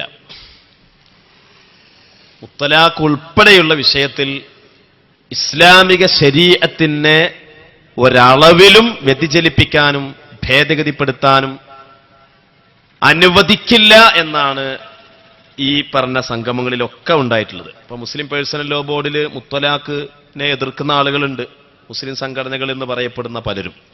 പക്ഷേ ആ മുസ്ലിം പേഴ്സണൽ ലോ ബോർഡ് അടക്കമുള്ള ശരീഅത്ത് സമസ്തകാല ജമിയത്തുൽ ഉലമായുടെ പണ്ഡിതന്മാരുടെ സാന്നിധ്യമുള്ള സർവ്വവേദികളിലും അവരുടെ ശബ്ദം പുറത്തേക്ക് വന്നിട്ടില്ല, പുറത്തേക്ക് വരാൻ അയച്ചിട്ടില്ല, ഒരിക്കലും സാധിക്കൂല. അപ്പൊ ആ ഒരു സാഹചര്യത്തിൽ മുസ്ലിമീങ്ങളെ പൊതുപ്രശ്നത്തിന് വേണ്ടി ഒരുമിക്കുക എന്നുള്ളത് എന്തല്ല, ഒരിക്കലും തന്നെ ഒരു തെറ്റായ കാര്യമല്ല.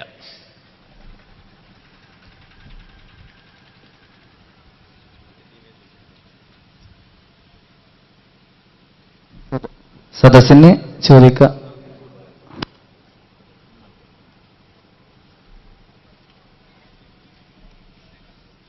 എന്താണ് ഫിത്ർ സക്കാത്ത് കൊടുക്കാൻ പാടുണ്ടോ ഒസാൻമാർക്കെന്നോ? അത് ഒരു ആദർശപരമായ ചോദ്യമല്ല. ഫിത്ർ സക്കാത്ത് കൊടുക്കാൻ പാടുണ്ടോ ഒസാൻമാർക്ക് എന്നാ. ഫിത്ർ സക്കാത്ത് കൊടുക്കൽ ആർക്കൊക്കെ കൊടുക്കേണ്ടത്? ഇന്നമ സ്വദഖാത്തു ലിൽ ഫുഖറാഇ വൽ മസാകീനി വബിനി സബീൽ 8 കൂട്ടർക്ക് ഫിത്ർ സക്കാത്ത് കൊടുക്കുക. ഒന്ന് ദരിദ്രന്മാർ, പരമദരിദ്രന്മാർ, വഴിയാത്രക്കാരെ യാത്ര വഴിമുട്ടിയവർ, കടം ബാധിച്ചു വലഞ്ഞവർ, അള്ളാഹുവിന്റെ മാർഗത്തിൽ ശമ്പളം പറ്റാതെ യുദ്ധം ചെയ്യുന്നവർ, ഇസ്ലാമിലേക്ക് കടന്നു വന്ന് മനസ്സ് ഉറപ്പിക്കേണ്ടവർ, മോചനപത്രം എഴുതപ്പെട്ട അടിമകൾ, പിന്നെന്തൊക്കെയാണ്, അങ്ങനെ കുറച്ച് കാര്യങ്ങളാണല്ലോ. അതുപോലെ തന്നെ സക്കാത്ത് പിരിവിന്റെ ഇമാമിന്റെ കീഴിലുള്ള സക്കാത്ത് പിരിവിന്റെ ഉദ്യോഗസ്ഥന്മാർ, ഇങ്ങനെയുള്ള 8 വിഭാഗത്തിൽ ആര് പെട്ടാലും, ഇനി മൂല്യരായാലും നാടനായാലും കന്നൂട്ടേരനായാലും അല്ലെങ്കിൽ താടി മുടി നന്നാക്കി കൊടുക്കുന്ന ആൾക്കാരായാലും ആരായാലും ഈ 8 വിഭാഗത്തിൽ പെട്ടിട്ടുണ്ടെങ്കിൽ അവർക്കൊക്കെ സക്കാത്ത് കൊടുക്കുക, അവർക്കൊക്കെ സക്കാത്ത് വാങ്ങും ചെയ്യാം. ജിന്നുകളോട് സഹായം ചോദിക്കുന്നതിലുള്ള അഹ്ലുസുന്നയുടെ നിലപാട് എന്താണ്? ജിന്നുകളോട് സഹായം ചോദിക്കുന്നതിന് അഹ്ലുസുന്നയുടെ നിലപാട് എന്താണ്? ആ സഹായം ചോദിക്കുന്നത് ഏതർത്ഥത്തിലാണ്? ജിന്നാണെന്നുള്ള സൃഷ്ടിയാണെന്ന് നിൽക്കാണല്ലേ അല്ലേ? ജിന്ന് ഒരു ജിന്നാണ്, അള്ളാഹുവിന്റെ പടപ്പാണ് എന്നുള്ള ആ ഒരൊറ്റ വിചാരത്തോടു കൂടി മാത്രമാണ് സഹായം ചോദിക്കുന്നത് അല്ലേ? വേറൊരു ചിന്തയില്ലല്ലോ, വേറെ വിശ്വാസമില്ലല്ലോ. എങ്കിൽ അത് ശിർക്കല്ല, അത് തൗഹീദിന്റെ പുറത്തല്ല, അത് വസീലത്തുൻ ഇല ശിർക്കുമല്ല, അത് ശിർക്കുമല്ല, വസീലത്തുൻ ഇല ശിർക്കുമല്ല. മുജാഹിദിൽ നിന്ന് ഔദ്യോഗിക വിഭാഗവും മടവൂരി വിഭാഗവും പറയുന്നത് അത് ശിർക്കാണ് എന്നാണ്. എന്നാൽ ജിന്ന് വിഭാഗം ആൾക്കാരും ഇപ്പത്തെ ഈ ദമ്മാജ് സലഫികളൊക്കെ ഉണ്ടല്ലോ, ദമ്മാജ് എന്ന് പറയുന്നത് അവിടെ പോയിട്ട് പിന്നെ തീവ്ര സലഫിസത്തിന്റെ വക്താക്കളായ ആൾക്കാരൊക്കെ പറയുന്നത് അത് വസീലത്തുനില ഷിർക്കാണ്, ഷിർക്കല്ലെങ്കിലും ഷിർക്കിലേക്കുള്ള വഴിയാണ്. എന്നത് രണ്ടും അല്ല എന്നാണ് അഹ്ലുസുന്നത്തി വൽ ജമാഅത്തിന്റെ നിലപാട്. നാരിയത്ത് സ്വലാത്തിൽ അല്പം ഒന്ന് വിശദീകരിക്കുക. അതിൽ റസൂലുള്ളാഹിനോട് സഹായം ചോദിക്കുന്നു എന്ന് കേൾക്കുന്നു, അതിന്റെ വിശദീകരണം കൊടുക്കുക. പെണ്ണുങ്ങളെ ഭാഗത്തുനിന്ന് വന്ന ചോദ്യം. നാരിയത്ത് സ്വലാത്ത് എന്ന് പറഞ്ഞത് എന്താണ്? അതിനർത്ഥം വായിച്ചാൽ തന്നെ മനസ്സിലാവും. അല്ലാഹുമ്മ സ്വല്ലി സ്വലാത്തൻ കാമിലത്തൻ വസല്ലിം സലാമൻ താമ്മൻ അലാ സയ്യിദിനാ മുഹമ്മദിൻ എന്ന് നബിയുടെ മേൽ സലാത്ത് ചൊല്ലുകയാണ്. സലാത്തും സലാമും ചൊല്ലിയതിനു ശേഷം ഇനി നബിയുടെ വിശേഷണം പറയാണ്. ആരാണ് നബി? നബി ആരാണ്? അതാ പറയുന്നത്. അത് തൻഹല്ലു ബിഹിൽ ലുഖദു വതൻഫരിജു ബിഹിൽ ഖുറബു വതുഖദാ ബിഹിൽ ഹവായിജു വതുനാലു ബിഹിർ റഗായിബു വഹുസ്നുൽ ഖവാതിമി വയസ്തസ്ഖൽ ഗമാം ബിവജ്ഹിഹിൽ കരീം. ആരാണ് നബി തങ്ങൾ? നബിയെ പുകഴ്ത്തുക. ഇനി അടുത്തത് നബിയോട് സഹായം ചോദിക്കലൊന്നുമല്ല, അതില് നബിയെ പുകഴ്ത്തി പറയാം. നബി കാരണം പ്രയാസങ്ങൾ ദൂരീകൃതമാകും, നബി കാരണം ബുദ്ധിമുട്ടുകൾക്ക് പരിഹാരമുണ്ടാകും, നബി കാരണം മഴ വർഷിപ്പിക്കപ്പെടും, നബി കാരണം നമുക്ക് ആഖിബത്ത് നന്നായി കിട്ടും. وعلى آله وصحبه في كل لمحة ونفس بعدد كل معلوم لك. അല്ലാഹുവേ, നിന്റെ അറിവിന്റെയും നിന്റെ സകല അറിവിന്റെയും എണ്ണത്തിന്റെ തോതനുസരിച്ചുകൊണ്ട് നബിയുടെയും നബി കുടുംബത്തിന്റെയും നബി അനുചരന്മാരുടെ മേലും സലാത്തും സലാമും വർഷിപ്പിക്കണേ എന്ന് പറയുന്ന നബിയുടെ അവദാനങ്ങൾ, നബിയുടെ ഗുണങ്ങൾ, നബിയുടെ മഹത്വങ്ങൾ വാഴ്ത്തി പറയാം. അങ്ങനെ വാഴ്ത്തി പറഞ്ഞാൽ ശിർക്കാകും എന്നാണ് മുജാഹിദുകൾ പറയുന്നത്. എന്നാ കേട്ടോളൂ, അങ്ങനെ വാഴ്ത്തി പറഞ്ഞ ഒരുപാട് ഹദീസുകളുണ്ട്. 2 ഹദീസുകൾ മാത്രം ഞാൻ പറയാം. ഒന്ന്, സഹീഹുൽ ബുഖാരിയിൽ കിതാബുൽ ഇസ്തിസ്ഖാ എന്ന അധ്യായത്തിൽ കാണാം. എന്താണെന്നറിയോ? നബിയുടെ മുമ്പാകെ സഹാബിമാര് പാടുകയാണ്, വഅബിയദ യുസ്തസ്ഖൽ വമാമു ബിവജ്ഹിഹി സിമാലൽ യതാമാ ഇസ്മതൽ ലിൽ അറാമിലി. നബി സല്ലല്ലാഹു അലൈഹി വസല്ലമ തങ്ങളുടെ മുഖത്തെ ആകാശത്തേക്ക് കാണിക്കുമ്പോൾ ആകാശത്തിൽ നിന്ന് മഴ വർഷിപ്പിക്കപ്പെടും. അങ്ങനത്തെവരാണ് നബി തങ്ങൾ എന്ന് നബിയെ സംബന്ധിച്ച് സ്വഹാബിമാർ പാടുകയാണ്. നബിയുടെ സാന്നിധ്യത്തിലാ പാടുന്നത്. അപ്പൊ നബി മുഖാന്തരം മഴ പെയ്യിപ്പിക്കപ്പെടും എന്ന് അവിടെ പാടിയത് എന്താ? റസൂലുള്ളാഹിനെ എതിർത്തോ? ഇല്ല. അതന്നെയല്ലേ ഞാൻ സ്വലാത്തിലും പറഞ്ഞത്, വൈസ്തസ്ഖാ ബിഹിൽ ഗമാം. ഇനി നബി തങ്ങൾ തന്നെ പറയാ, എനിക്ക് 5 നാമങ്ങളുണ്ട്. അന അഹ്മദു അന മുഹമ്മദുൻ അന ആഖിബുൻ അന ഹാസിറുൻ അനൽ മാഹി. ഞാൻ മാഹിയാണ്, ഞാൻ മായ്ച്ചു കളയുന്നവനാണ്. എന്താ മായ്ച്ചു കളയുന്നത്? യംഹുല്ലാഹു ബി അൽ കുഫ്റാ. ഞാൻ കാരണം അല്ലാഹു തആല കുഫ്റിനെ മായ്ച്ചു കളയും. ഷഫീഉനാ മുഹമ്മദുർ റസൂലുള്ളാഹി. കണ്ടോ, ഞാൻ കാരണം കുഫ്റിനെ മായ്ച്ചു കളയും. കുഫ്റിനേക്കാളും വലിയൊരു രോഗമല്ലല്ലോ. കുഫ്റിനെ പറ്റി രോഗം എന്നല്ലേ ഖുർആൻ പറഞ്ഞത്? ഫീ ഖുലൂബിഹിം മറദുൻ ഫസാദഹുമുല്ലാഹു മറദാ. അല്ലേ, കുഫ്റിനെ പറ്റി മറദ് രോഗം എന്നാ പറഞ്ഞത്. അപ്പോ കുഫ്റാകുന്ന രോഗം മായ്ച്ചു കളയുന്നവനാണ് ഞാൻ. ഷഫീഉനാ മുഹമ്മദുർ റസൂലുള്ളാഹി. അതന്നെയല്ലേ ഞാൻ അരീത്ത് സലാത്തിലും പറയുന്നത്. നേരത്തെ ഞാൻ എന്റെ പ്രസംഗത്തിന്റെ തുടക്കത്തിൽ കേൾപ്പിച്ച ഇമാം തബറാനിയുടെ ഹദീസിൽ പറഞ്ഞത് എന്താണ്? പേർഷ്യക്കാരുമായുള്ള യുദ്ധത്തിൽ ഈ കൊച്ചു സംഘം വിജയിക്കാനുണ്ടായ കാരണം നബിയാണ്. കേട്ടോ, യുദ്ധത്തിൽ നബി കാരണം വിജയമുണ്ടായി. ഷഫീഉനാ മുഹമ്മദ് മുസ്തഫ. നബിയ പറയണത് ഞാൻ കാരണത്താൽ യുദ്ധത്തിൽ വിജയമുണ്ടായി. അതന്നെയല്ലേ ഞാൻ അരീത്ത് സലാത്തിലും പറഞ്ഞത്. യുദ്ധാണല്ലോ ഏറ്റവും വലിയ പ്രതിസന്ധി എന്ന് പറയുന്നത്. ഒരു രാഷ്ട്രത്തെ സംബന്ധിച്ചിടത്തോളം ഏറ്റവും വലിയ പ്രതിസന്ധി യുദ്ധമാണ്. ആ യുദ്ധത്തിൽ നബി കാരണം അവർക്ക് വിജയമുണ്ടായി എന്നാ പറയുന്നത്. അപ്പൊ നബി കാരണം പ്രയാസം നീങ്ങുക, നബി കാരണം വിജയമുണ്ടാവുക, നബി കാരണം മഴ വർഷിക്കുക, നബി കാരണം അന്ത്യം നന്നാവുക, ഇതെല്ലാം ഹദീസ് കൊണ്ട് സ്ഥിരപ്പെട്ട കാര്യങ്ങളാ. ഇതന്നെയല്ലേ ഞാൻ അരീത്ത് സലാത്തിൽ പറയുന്നത്. എന്നിട്ട് അത് ശിർക്കാണത്ര. അപ്പൊ അത് തെറ്റായ ഒരു ധാരണയാണ് എന്നാണ് എന്റെ പ്രിയപ്പെട്ട സുഹൃത്തുക്കളോട് പറയാനുള്ളത്.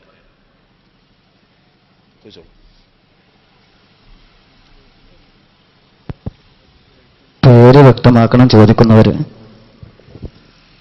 അസ്സലാമു അലൈക്കും. എൻ്റെ പേര് മൂസ. എനിക്ക് ചോദിക്കാനുള്ളത്, കുറ്റൂരിനോർത്താണ് സ്ഥലം. അപ്പോൾ ഈ നോട്ട് നിരോധനത്തെ തുടർന്ന് ഇപ്പം എല്ലാവർക്കും ബാങ്ക് ഇടപാട് നടത്താൻ വന്ന സാഹചര്യമാണ്. എല്ലാവരും നിർബന്ധിതമായിക്കൊണ്ടാണ് ബാങ്കിൽ ക്യൂ നിൽക്കുന്നത്. അപ്പോൾ ഇസ്ലാമികമായിട്ട് പലിശ തെറ്റാണ്. അപ്പോൾ ഈ സാഹചര്യത്തിൽ മുസ്ലിങ്ങൾ ബാങ്കിനോട് ഇടപെടുന്നത് അതിൽ വല്ല തെറ്റുമുണ്ടോ? ആ ചോദ്യത്തിന് മറുപടി മഹാനായ ഇമാം സൈനുദ്ദീൻ മഖ്ദൂം റളിയല്ലാഹു തആല അൻഹു ഫത്ഹുൽ മുഈനിൽ പറയുന്നുണ്ട്. ആ പറഞ്ഞതിൽ നിന്ന് നമുക്ക് മനസ്സിലാക്കാം, ദറൂറത്ത് എന്ന് പറഞ്ഞൊരു സംഭവമുണ്ട്.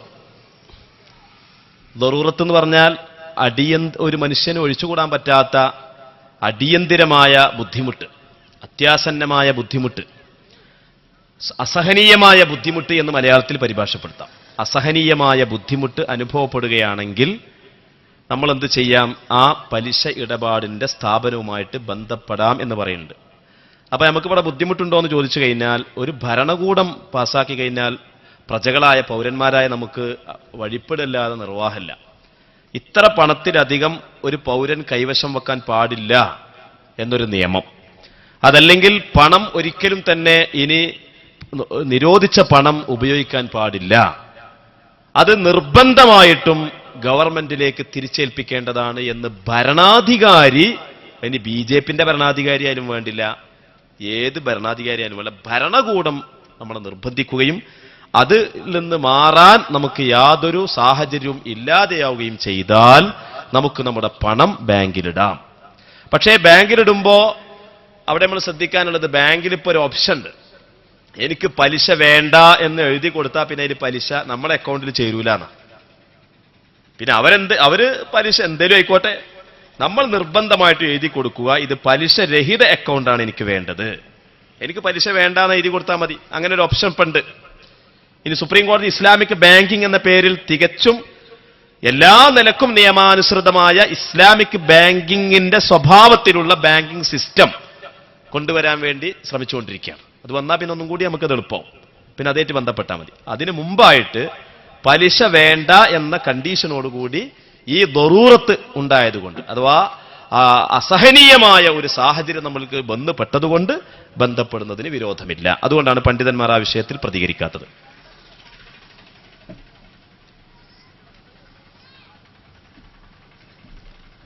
അടുത്ത ചോദ്യം വരുന്നതിന് മുമ്പായിട്ട് ഇവിടെ എഴുതി വന്ന ചോദ്യം. സ്വാധീനമില്ലാത്ത ഭർത്താവിന് വുളു എടുപ്പിച്ചതിന് ശേഷം ഭാര്യ വുളു എടുത്ത് നിസ്കരിക്കുന്ന സമയത്ത് ഭർത്താവിന് എന്തെങ്കിലും ബുദ്ധിമുട്ട് വന്നാൽ, ഉദാഹരണം വസ്ത്രം അഴിയുന്ന ഭാര്യ അത് ശരിയാക്കുകയാണെങ്കിൽ ഭാര്യയുടെയും ഭർത്താവിന്റെയും വുളു മുറിയുമോ? ഇതിനെക്കുറിച്ച് വിശദമായി വിശദീകരിച്ചാലും. വുളു മുറിയുന്നതാണ്. ഭാര്യ ഭർത്താക്കന്മാർ തൊലി തമ്മിൽ സ്പർശിച്ചാൽ വുളു മുറി. തൊലി തമ്മിൽ സ്പർശിച്ചാലട്ടോ, മുടി തമ്മിൽ സ്പർശിച്ചാലല്ല, നഖം തമ്മിൽ സ്പർശിച്ചാലല്ല, തൊലി തമ്മിൽ സ്പർശിച്ചാൽ വുളു മുറിയും. അതന്നെയാണ്. അപ്പൊ പിന്നെ അങ്ങനെ വുളു മുറിഞ്ഞാൽ എന്താ ചെയ്യുക? വീണ്ടും വുളു ഉണ്ടാക്കേണ്ടി വരും. 2, സ്വാധീനമില്ലാത്ത ഭർത്താവാകയാൽ ഫർദ് നിസ്കാരങ്ങളിൽ ഭാര്യയെ ഇമാമാക്കി നിസ്കരിക്കാമോ? പറ്റില്ല. സ്വാധീനമില്ലെങ്കിൽ എന്തിനോ ഭാര്യനെ ഇമാമത്ത് നിർത്തുന്നത് എന്തിനാണ്? പുരുഷൻ സ്ത്രീയെ തുടർന്ന് നിസ്കരിക്കാൻ പാടില്ല. അത് ഭാര്യയാണെങ്കിലും പാടില്ല. പുരുഷൻ സ്ത്രീയെ തുടരാൻ പാടില്ല. അല്ലേ? സ്വാധീനമില്ല എന്ന് വിചാരിച്ചോ ഒറ്റയ്ക്ക് നിസ്കരിച്ചോട്ടെ. അങ്ങനെ അടങ്ങേറായിട്ട് ജമാഅത്തായിട്ട് കൂടണമെന്നൊന്നും അല്ലാഹ് പറഞ്ഞിട്ടില്ലല്ലോ കേട്ടോ. അടുത്ത ചോദ്യം നീ വേഗം ചോദിക്കും.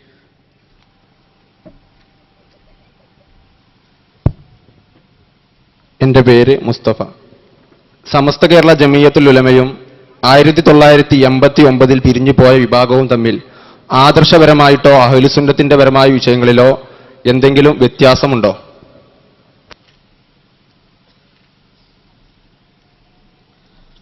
ചുരുക്കി വിശദീകരിക്കാം. 89 സമസ്തയിൽ നിന്ന് പിരിഞ്ഞ വിഭാഗം, നേരത്തെ പറഞ്ഞ ഇടത് വിഭാഗം, ഖാദിർ വൈസ് എന്താ പറഞ്ഞത് നേരത്തെ? ഇടത് വിഭാഗം. ഞാൻ പുതിയൊരു പ്രയോഗമാണ് ഇവിടെ വന്നപ്പോൾ ആ പ്രയോഗം കേൾക്കണം. ഇടത് വിഭാഗം. അപ്പൊ ഇടത് വിഭാഗം പിന്നെ അവരുമായിട്ടുള്ള അടിസ്ഥാനപരമായ അന്നത്തെ പിളർപ്പിന്റെ പശ്ചാത്തലം എന്ന് വെച്ച് കഴിഞ്ഞാൽ 2 കാര്യമാണെന്ന് പറഞ്ഞിരുന്നത്. ഒന്ന്, ശരീഅത്ത് സംരക്ഷണത്തിന് വേണ്ടി ശംസുൽ ഉലമ കോഴിക്കോട് സംഘടിപ്പിച്ച മുതലക്കുളം മൈതാനിയിലെ പരിപാടിയിൽ ചില മുജാഹിദുകളൊക്കെ പങ്കെടുത്തു. അപ്പോ സമസ്തയുടെ നേതാവ് മുജാഹിദിന്റെ ഒപ്പം കൂടി എന്നാണ് ഒരു ആരോപണം ഉന്നയിച്ചത്. സംഘടനാപരമായ നയപരമായ ഒരു ആരോപണമായിരുന്നു. രണ്ടാമതായിട്ട് മുസ്ലിം ലീഗുമായിട്ട് ലീഗിന്റെ ആലയിൽ ലീഗിനൊരു തൗത്തുണ്ടെന്ന് അവർ പറഞ്ഞിരുന്നത്. ആ തൗത്തില് സമസ്തനെ കൊണ്ടുപോയി കെട്ടിയെന്നാണ്. അത് രണ്ടും ശരിയല്ല എന്നുള്ളത് കാലം തെളിയിച്ചു. അല്ലേ? ഇനിയിപ്പോൾ നമ്മൾ അതിനെ തെളിവ് പറയേണ്ട ആവശ്യമില്ല.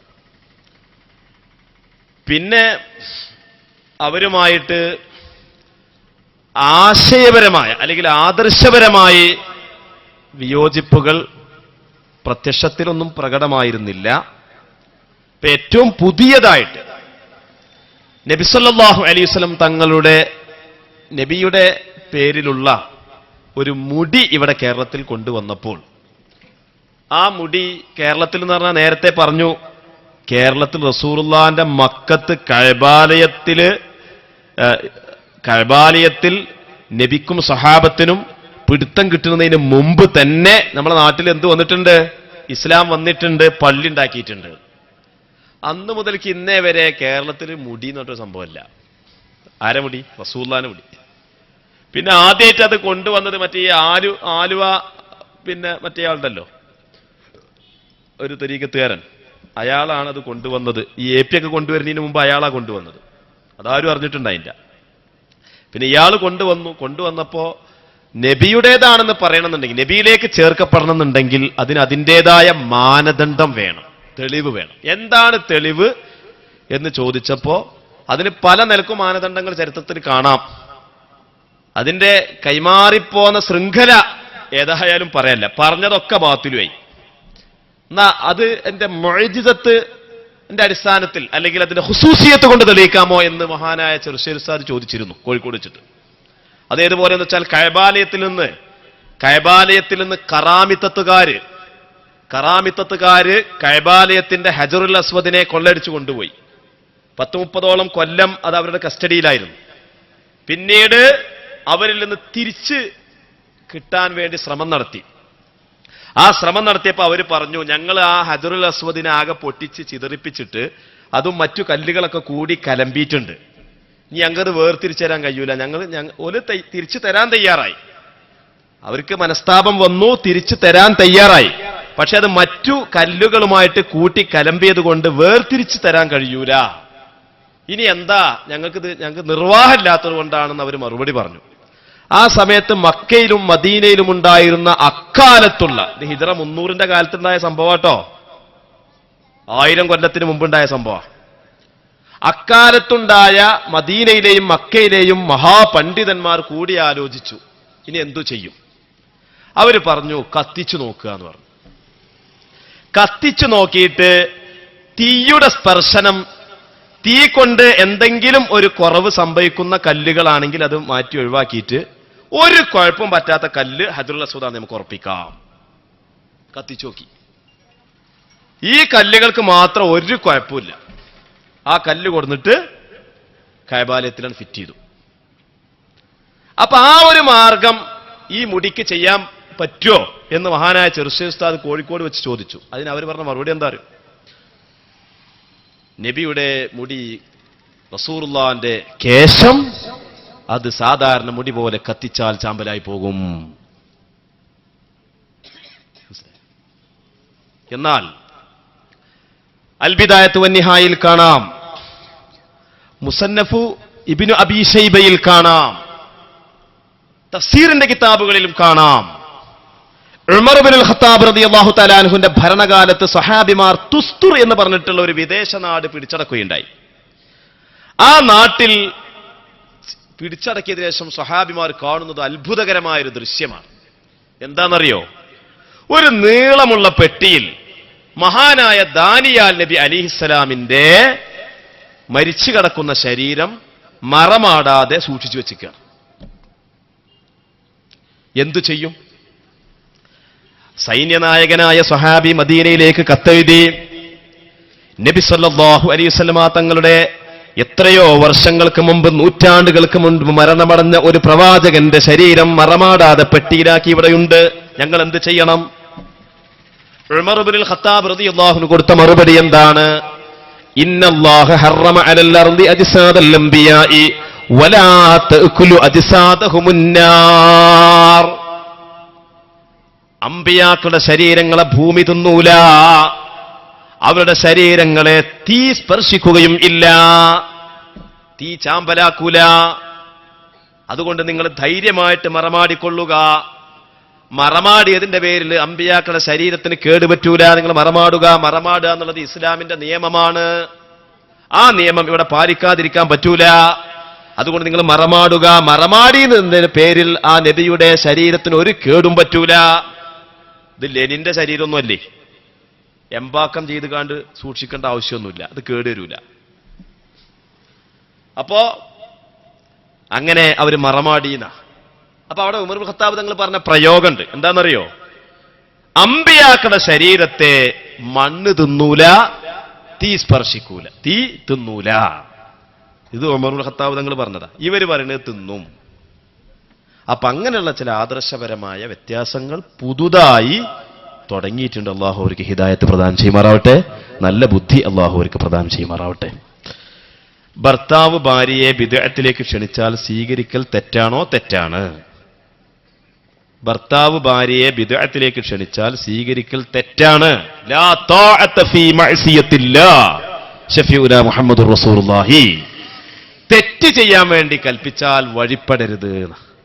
ഭർത്താവ് ഭാര്യ ഭർത്താവിനെ എല്ലാ കാര്യത്തിലും അനുസരിക്കണം. നട്ടുച്ച സമയത്ത് അടുക്കളയിൽ ഇങ്ങനെ തിരക്കിട്ട് പണിയെടുക്കുന്ന സമയത്ത് ഭർത്താവ് പറയാണ് ഇവിടെ വാ ആണ് ചെല്ലണം, അത് നിർബന്ധ. പക്ഷേ ഇവിടെ വന്നു കാണാൻ ഒന്ന് കള്ളുടിച്ചാന്ന് പറഞ്ഞാൽ കള്ളുടിച്ചാൻ പറ്റുമോ? അല്ലെങ്കിൽ പുത്തൻവാദിയാവാൻ വേണ്ടി പറഞ്ഞാൽ പുത്തൻവാദിയാവാൻ പറ്റുമോ? ഹറാമാണ്. ബിദ്അത്തിലേക്കോ മഅസിയത്തിലേക്കോ ഭർത്താവ് ഭാര്യ ക്ഷണിച്ചാൽ അതിന് വഴിപ്പെടുക എന്നുള്ളത് ഭാര്യയെ സംബന്ധിച്ചിടത്തോളം നിഷിദ്ധമാണ്. അടുത്ത ചോദ്യം, SSF തുടങ്ങിയത് നമ്മുടെ നേതാക്കളാണല്ലോ, പിന്നെ എങ്ങനെയാണ്, എന്തുകൊണ്ടാണ് നമുക്കത് നഷ്ടമായത് എന്നാണ്. അത് ഒരുപാട് വിശദീകരിക്കേണ്ട സംഗതികളാണ്. മഹാനായ സയ്യിദ് ഹൈദർ അലി ശിഹാബ് തങ്ങളും അതുപോലെ ബഹാവുദ്ദീൻ ഉസ്താദ്, ബഹുമാന്യനായ AV ഉസ്താദ്, ഇവരൊക്കെ ആയിരുന്നു അതിൻ്റെ പ്രഥമ കമ്മിറ്റിയിലുണ്ടായിരുന്നത്. പക്ഷേ സംഘടനാപരമായിട്ടുള്ള ചില ഒരുപാട് ഉള്ളിലൂടെയുള്ള കുത്തലുകൾ, എല്ലാ സംഘടനയിലും ഉണ്ടാവുമല്ലോ ഉള്ളിൽ കൂടിയുള്ള കുത്തലുകൾ, ആ കുത്തലുകൾ സഹിക്കാൻ വയ്യാതെ നമ്മുടെ കൂട്ടത്തിലുള്ള പ്രഗത്ഭരായ സയ്യിദ് ഹൈദരലി ശിഹാബ് തങ്ങളെ പോലെ, അന്ന് ഹൈദരലി ശിഹാബ് തങ്ങൾ ഇപ്പം ഇന്ന് വന്ന നമ്മളെ ജമലുലയിൽ തങ്ങളുണ്ടല്ലോ, ഇന്നിപ്പോൾ അവിടെ ഉദ്ഘാടനം ചെയ്ത തങ്ങൾ, എന്താണ് തങ്ങളുടെ പേരെന്താണ്, മുബഷിർ ജമലുലയിലിന്റെ അത്ര പ്രായം ഉണ്ടാവുള്ളൂ. അപ്പൊ ആ പ്രായത്തിൽ ബഹുമാനപ്പെട്ട തങ്ങളവർകൾക്കൊന്നും അതിൽ നിൽക്കാൻ പറ്റാതെ അതിന് ഇറങ്ങിപ്പോരേണ്ടി വന്നു, രാജിവെക്കേണ്ടി വന്നു. അപ്പൊ അതൊക്കെ ദീർഘമായി പറയേണ്ടതാണ്. ഏതായാലും അതിൻ്റെ പരിണിതി എന്ന് പറയുന്നത് തികച്ചും സമസ്ത കേരള ജംഇയ്യത്തുൽ ഉലമായുടെ ആ നേതൃത്വത്തിന്റെ പിടുത്തത്തിൽ നിന്ന് അകന്നുകൊണ്ടുള്ള ഒരു പ്രയാണത്തിൽ മനംനൊന്തുകൊണ്ട് നമ്മുടെ നേതാക്കന്മാർ പലരും അതിൽ നിന്ന് പോന്നതാണ് സംഘടനാപരമായിട്ട് അത് നമ്മുടെ പിടിയിൽ നഷ്ടപ്പെടാൻ കാരണം എന്നാണ് ഇതിന്റെ ചരിത്രപരമായ ചുരുങ്ങിയ വശം. നീട്ടി ഞാൻ പറയുന്നില്ല.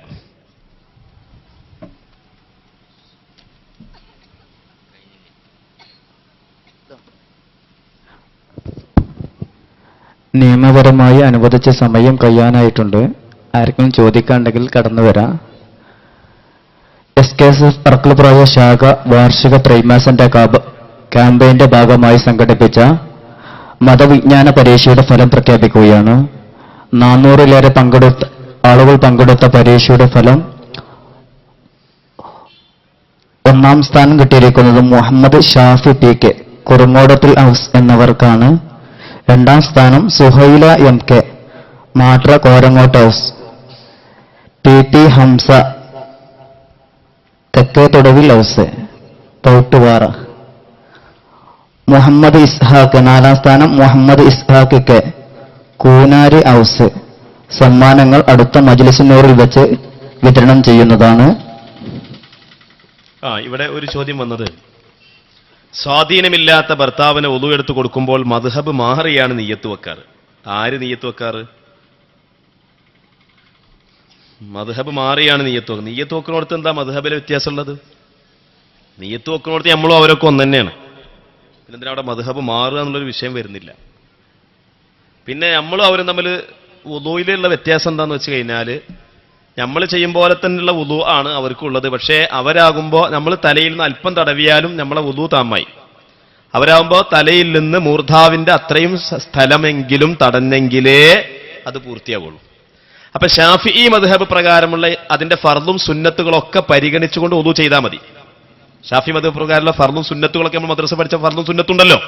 ഫർള് മാത്രമല്ല അതിന്റെ സുന്നത്തുകൾ കൂടി പരിഗണിച്ചുകൊണ്ട് വുദൂ സമ്പൂർണ്ണമാക്കിയാൽ അവരുടെ മദ്ഹബ് അനുസരിച്ചുള്ള ഇതായി. ഇനി വുദൂ മുറിയുന്ന സ്ഥലത്താണ് ഈ പ്രശ്നം വരിക. വുദൂ മുറിയുന്നിടത്ത്, വുദൂ മുറിയുന്നിടത്ത് പിന്നെ ഭർത്താവ് ഭാര്യയെ അല്ലെങ്കിൽ ഭാര്യ ഭർത്താവിനെ തൊട്ട ഷാഫി മദ്ഹബ് പ്രകാരം വുദൂ മുറിയും, ഹനഫി മദ്ഹബ് പ്രകാരം വുദൂ മുറിയൂല എന്നാണ്. അങ്ങനെ ആകുമ്പോൾ എന്താന്ന് വെച്ച് കഴിഞ്ഞാൽ അവരുടെ മദ്ഹബ് അനുസരിച്ച് നമ്മൾ വുദൂ മുറിയൂല എന്ന് വെക്കുകയാണെങ്കിൽ അപ്പോ വുദൂഇന്റെ ബാക്കിയുള്ള എന്തെല്ലാം മസലകളിൽ ഹനഫി മദ്ഹബ് ഉണ്ടോ അതൊക്കെ നമ്മൾ പാലിക്കേണ്ടി വരും. അതൊക്കെ പഠിച്ചതിന് ശേഷമല്ലാതെ മാറാൻ പറ്റൂല.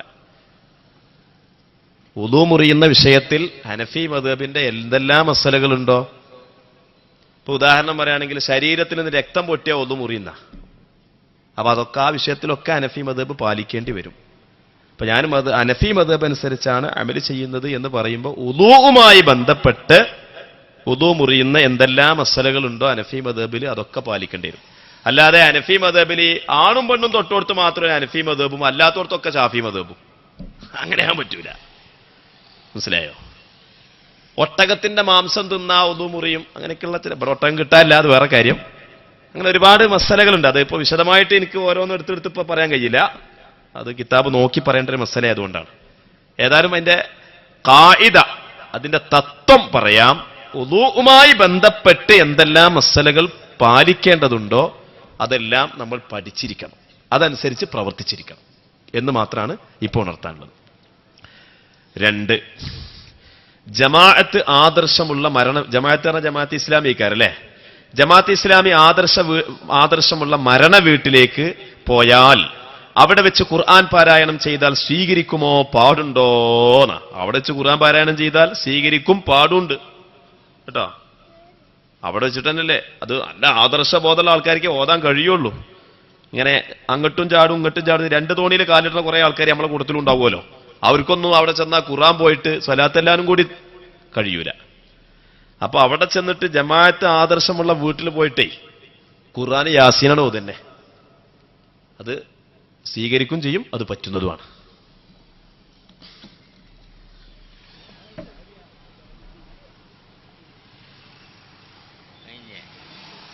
അസ്സലാമു അലൈക്കും. ഗൾഫ് രാജ്യങ്ങളിൽ ഹജ്ജിന് പോകുന്നതിന് സൗദി സർക്കാർ നിയമങ്ങൾ വച്ചിട്ടുണ്ട്. അനധികൃതമായിട്ട് ഹജ്ജ് ചെയ്താൽ ഹജ്ജ് ശരിയാകുമോ? അതിന്റെ മതവിധി എന്ത്?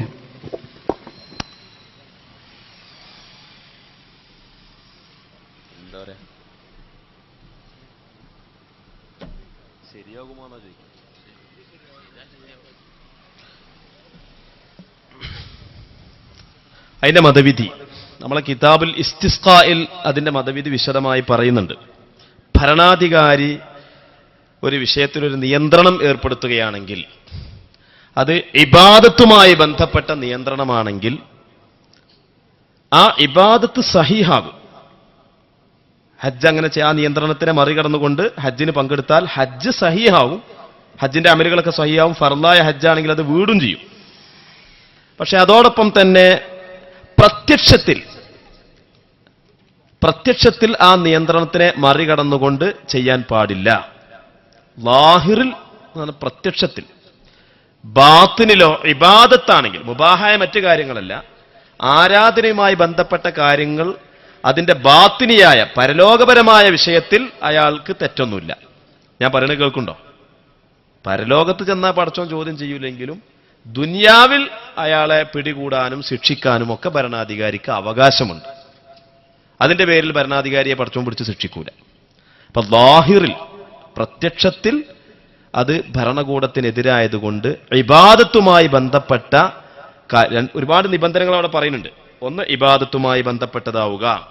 രണ്ട്, അതിൽ മദറത്ത് ആമത്ത് ഉണ്ടാകുക, അഥവാ പൊതുവായ ബുദ്ധിമുട്ടുകളും പ്രശ്നങ്ങളും അതിൽ ഉണ്ടാവുക.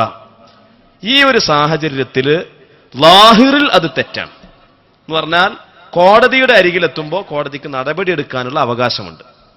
പക്ഷേ പരോക്ഷമായിട്ട് സ്വകാര്യമായിട്ട് ആരും അറിയാതെ അങ്ങനെ ചെയ്തു പോന്നിക്കുകയാണെങ്കിൽ അതിന്റെ പേരിലൊന്നും തെറ്റ് ചെയ്തു എന്ന് പറയാനും പറ്റൂല. പക്ഷെ ഇതൊന്നും മൈക്കി കൂടി പറയേണ്ട കാര്യമില്ലായിരുന്നു. ഇത് സൗദിയിലും കേൾക്കുന്നുണ്ട്. നമുക്ക് സൗദി പോകേണ്ട ആളാണ്. അതുകൊണ്ട് ഇനി അങ്ങനത്തെ ചോദ്യങ്ങൾ ചോദിക്കരുത്.